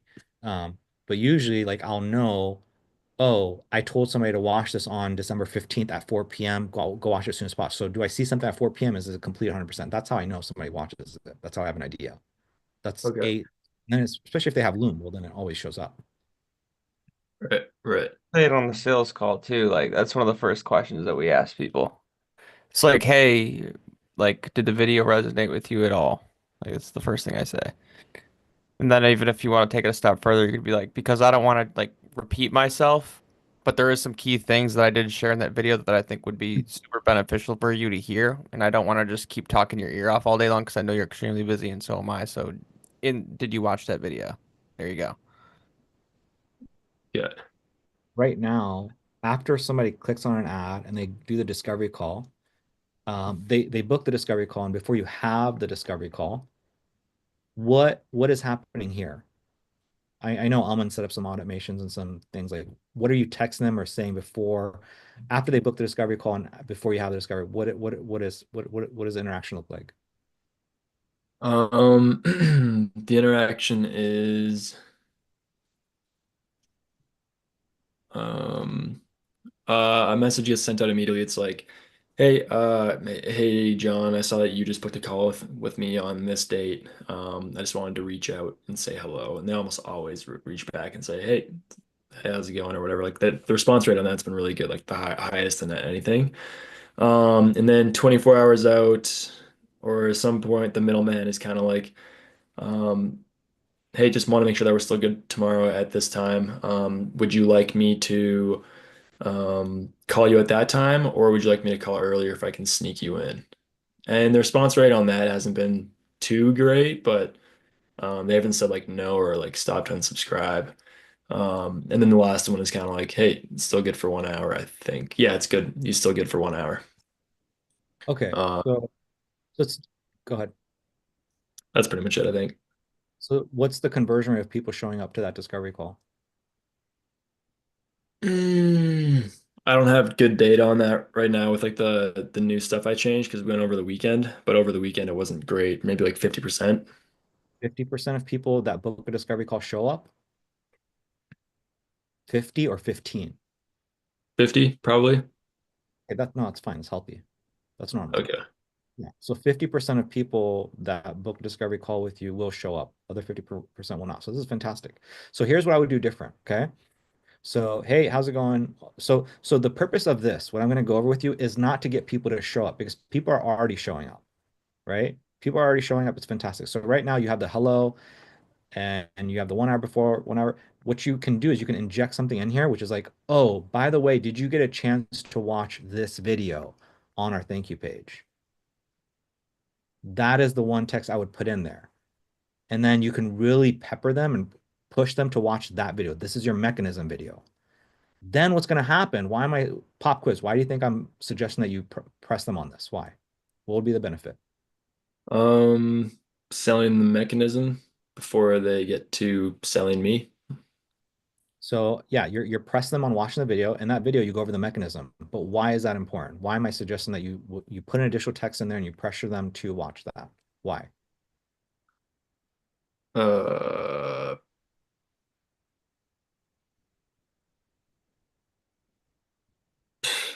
I don't know. Aren't you tired of people disrespecting you? Yeah. That is the purpose. People are already showing up at 50%. So you texting them, saying shit to them is not going to do anything different. It might take you from 50% to 60%. The difference is going to be if they watch your mechanism video. Remember how you said people are talking to you as if it's worth $1? If you have a really good mechanism video, some social proof, all that shit, and they see that video before your discovery call, well, guess they're going to treat you with some respect. They're going to put some respect on your name. That is the purpose. Right. That's what I'm getting at. So you take your additional text, and then you add that in there. Hey, did you get a chance to watch this video? And then you figure out, you just stay on them. Hey, check in, John. Did you get a chance to watch this video? I didn't get a notification. Super important that you watch that video. That shows how it's a case study of how we take our average client to additional 10, whatever the fuck you gotta say. I don't know what the fuck it is right now. Point is, you gotta get them to watch it. Does that make sense? Yeah. Yeah. So, like, for example, I had a conversation with a guy. I sent him a Loom video just like I sent you. He's supposed to watch course material. He has not watched course material yet. I just checked. I have a sales call with him on Friday. Guess what I'm going to do? Hey, asshole. I told you to watch this course material. I gave you a shit ton of value. Why haven't you fucking watched it yet? Same thing. Of course, I'm not going to say that. I'm going to say it in a nice way. But I need to do that just like you need to push him to watch your mechanism video. Make sense? Mm-hmm. Yeah. That should solve the problem of people being disrespectful. Okay.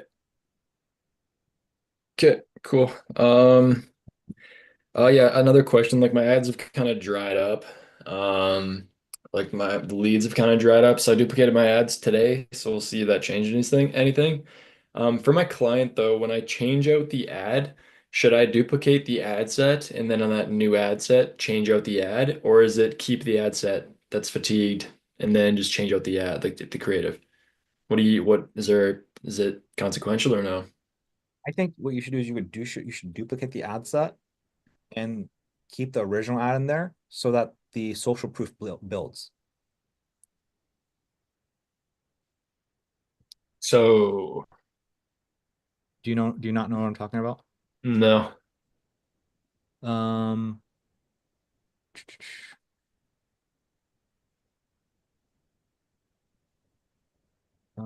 so if you come into this, the program, you come to week 3. Um,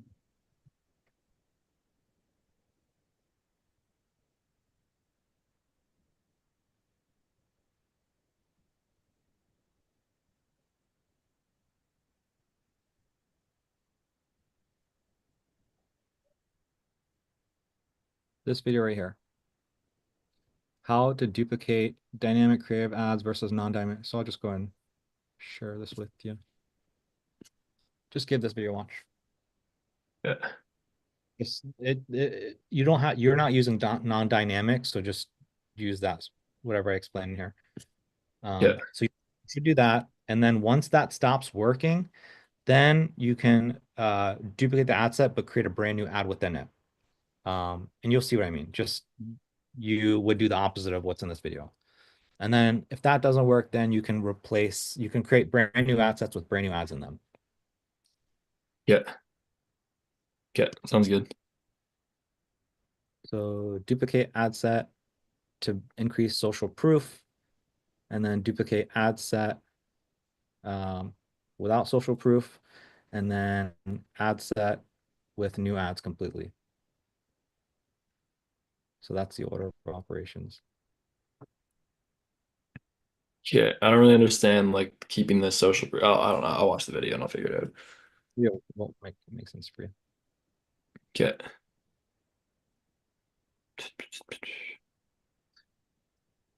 Yeah, I can't think of anything else. Yeah, I think I'm being hard on myself with like not be it feels like I'm so far away from being in a place where I could sell anything other than the trial. Um, I don't think yeah. you think I don't think you are. I think you are. I think you feel like you are, but you are not. For whatever you think about my opinion, Mason's opinion, we're both telling you that you're closer than you think you are. That you just got to do these reps, learn to talk better, and it'll be okay. All right. That's all it is. Cool. Yeah. Hopefully I can come back next week for the Christmas break and get a client on.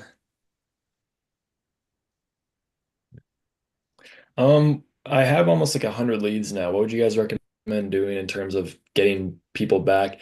I did a horrible job of organizing people. Like, did I talk to you? Did I not talk to you? Did we have a sales call? I don't know. I just have a loss section and a win section. There's 3 people in the win section. All the rest are in the loss section.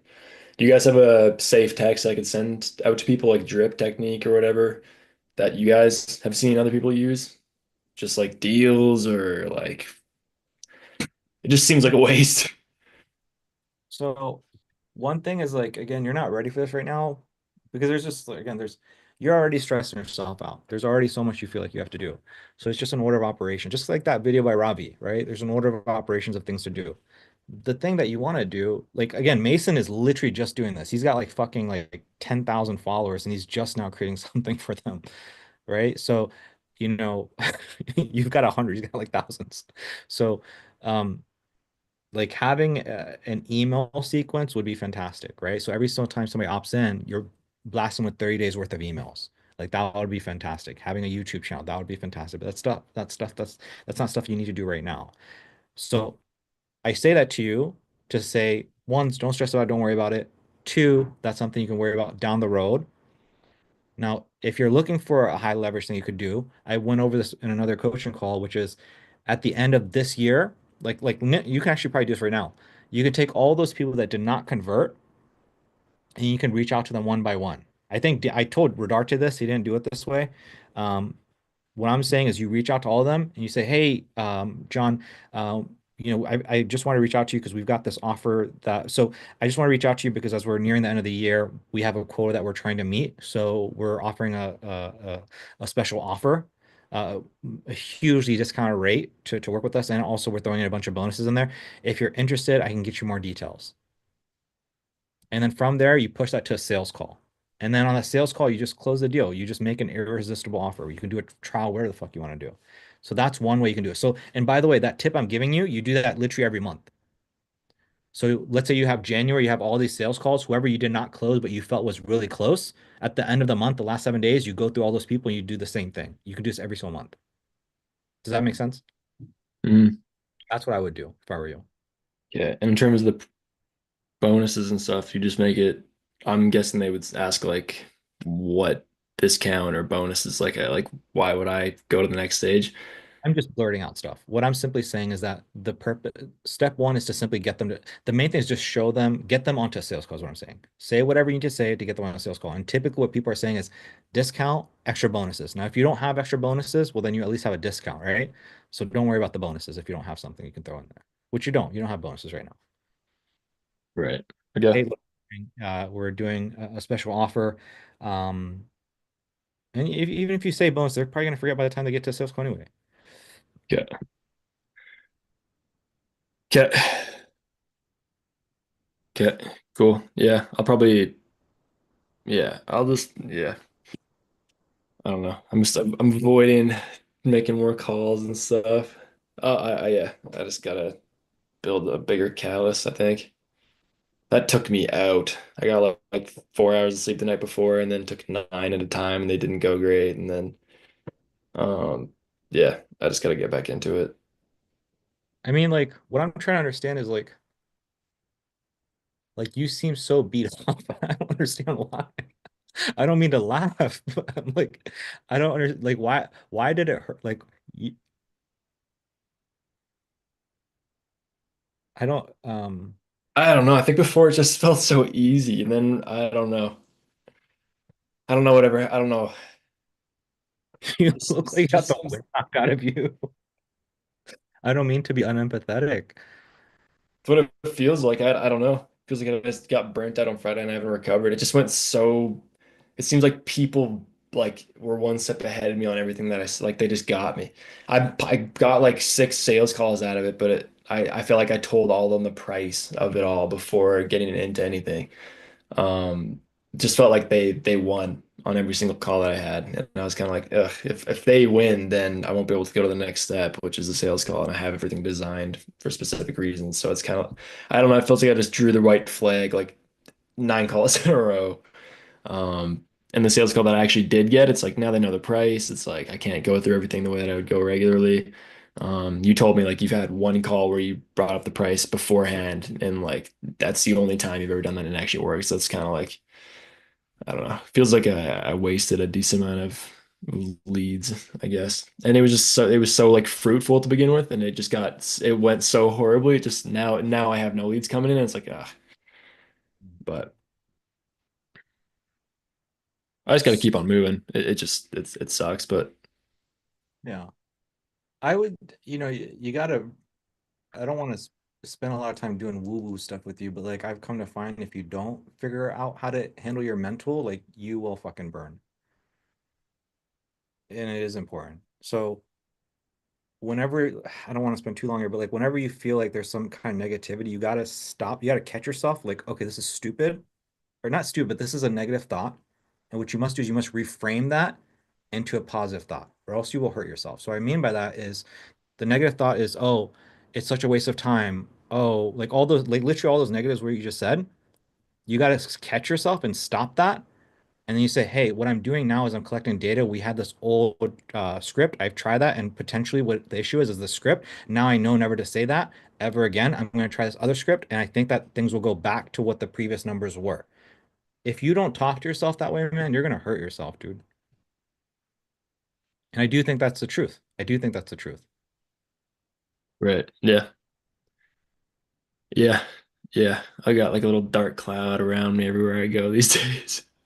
I will say also, like, I mean, I have experienced that. I don't know if you feel like there's a bit of like when you get embarrassed, your face kind of gets flushed a little bit. I don't know if you experience that with these guys and you just feel like it kind of like scorns you a little bit. What I've also found is like give it a week and you forget about it. Also, that's the other truth. You have like a bad discovery call, bad sales call. In a week's time, you'll fucking forget about it. I promise. Yeah. Yeah. Yeah, it's true. Yeah, I don't even really remember the details of last Friday or whatever, but Promise. Give it a week's time. You have a few really good discovery calls, sales calls. You probably hit one out of the park, and then you'll be like, oh fuck, completely forget about these old guys. right. Yeah. Yeah. So should my main goal just be going for these $1,000 trials then, kind of thing? Um, And in that, how can I make the $1,000 trial really seem like something to salivate over by changing the way I say it? Because it's kind of like I give the offers exactly word for word how you do it, the 2,000 and the prepayment, like monthly the prepayment, and then I'm like, but also what I can do, like I'd like to have a word by word script for that one, just so I make sure I hit it right. So they're like, oh God, that's definitely I'm gonna go with that or whatever. Because if I'm saying the trial, that means I'm saying it because I don't feel like I feel like they need another, they need me to drop it or whatever. Um, I would say whatever's best for your mental health, start there. And so I think I'm not a huge fan of the trial, but we have evidence of it working really well with Michael, and we have evidence of you crushing it. So I'm usually not a fan of it if I'm worried people are not going to get results. Like when Mason was initially doing it, I was very reluctant. And you can ask, I was like, oh, I don't know, I don't know. And then with Ryan, I'm much more confident because I've seen Mason win, and you I've seen win. So I'm like, oh, okay, you can afford to do a trial. So right, I would say, yeah. I would the thing that you did that I didn't like was that you when you got him, you offered him like 2,000 whatever a month or whatever, $1,500 a month, breaking it up. If I were you, the only difference is I would have done the $1,000 trial and then I would have collected 4K from him within the 30 days. That's the difference that's what I would have done. So that would be my advice to you if you want to try that. right. I felt like I was in a place though where it's like I can't lose this guy. I know. Yeah. That's what The I get the justification there, and I would agree. Yeah, it's like I don't like the $1,000 trial either. I would obviously be doing the other stuff, but it's just like it seems like all these guys are just broke as hell. I don't know. Yeah, I can always I have so much work to do in terms of how I It's like. sales. Sales. That's all. It's communication, it's sales, it's your marketing.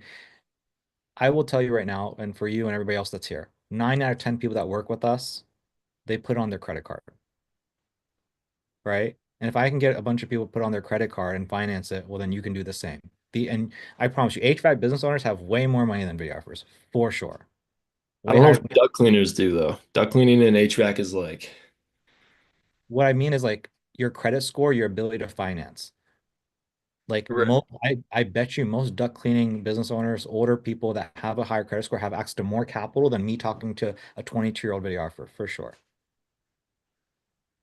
And right, so here's what I'm telling you. Start at $1,000, right? Do the $1,000 trial. You're badass at getting people results, so you will be able to upsell them to 5 grand. Okay. Then move on to 2083 versus $5,000. Stick to your guns. Try not to do the trials. Then the step above that is like you don't give a fuck whether they have the money or not. As long as they have a credit score, that's all you give a fuck about. Do they have a good credit score? Yeah. Okay, I'm gonna get them financing no matter what. This is the highest level. This is how you have to view it. Most right, people, oh, they're broke. Like, no, they're not broke. If somebody can get the money, you just have to get better at sales. So $1,000, regular stuff, financing stuff. This will probably be 6 months, a year down the road when you start feeling really comfortable to do this. right. Okay, cool. Sounds good. Thank you. Anything else from me or anything from Mason? Nope. Okay. Ryan, you have anything for me? Or just Mason questions? Nah, at this stage it's just Mason questions. Yep. Yeah, I'm pretty sure it is. Rivera, you have any questions for me? No, just yeah, I just know what I need to work on. Good. In that case, then Mason, I'm just gonna go and hop off this call then, and then it sounds like it'll just be a call between you and Ryan then, just to set up some tech stuff. So I don't unless does anybody else have questions for Mason? Like any tech questions? I'm just gonna put it in the general chat. Okay. Then if anyone wants to show up. Okay, cool. All right then. I will see you guys here.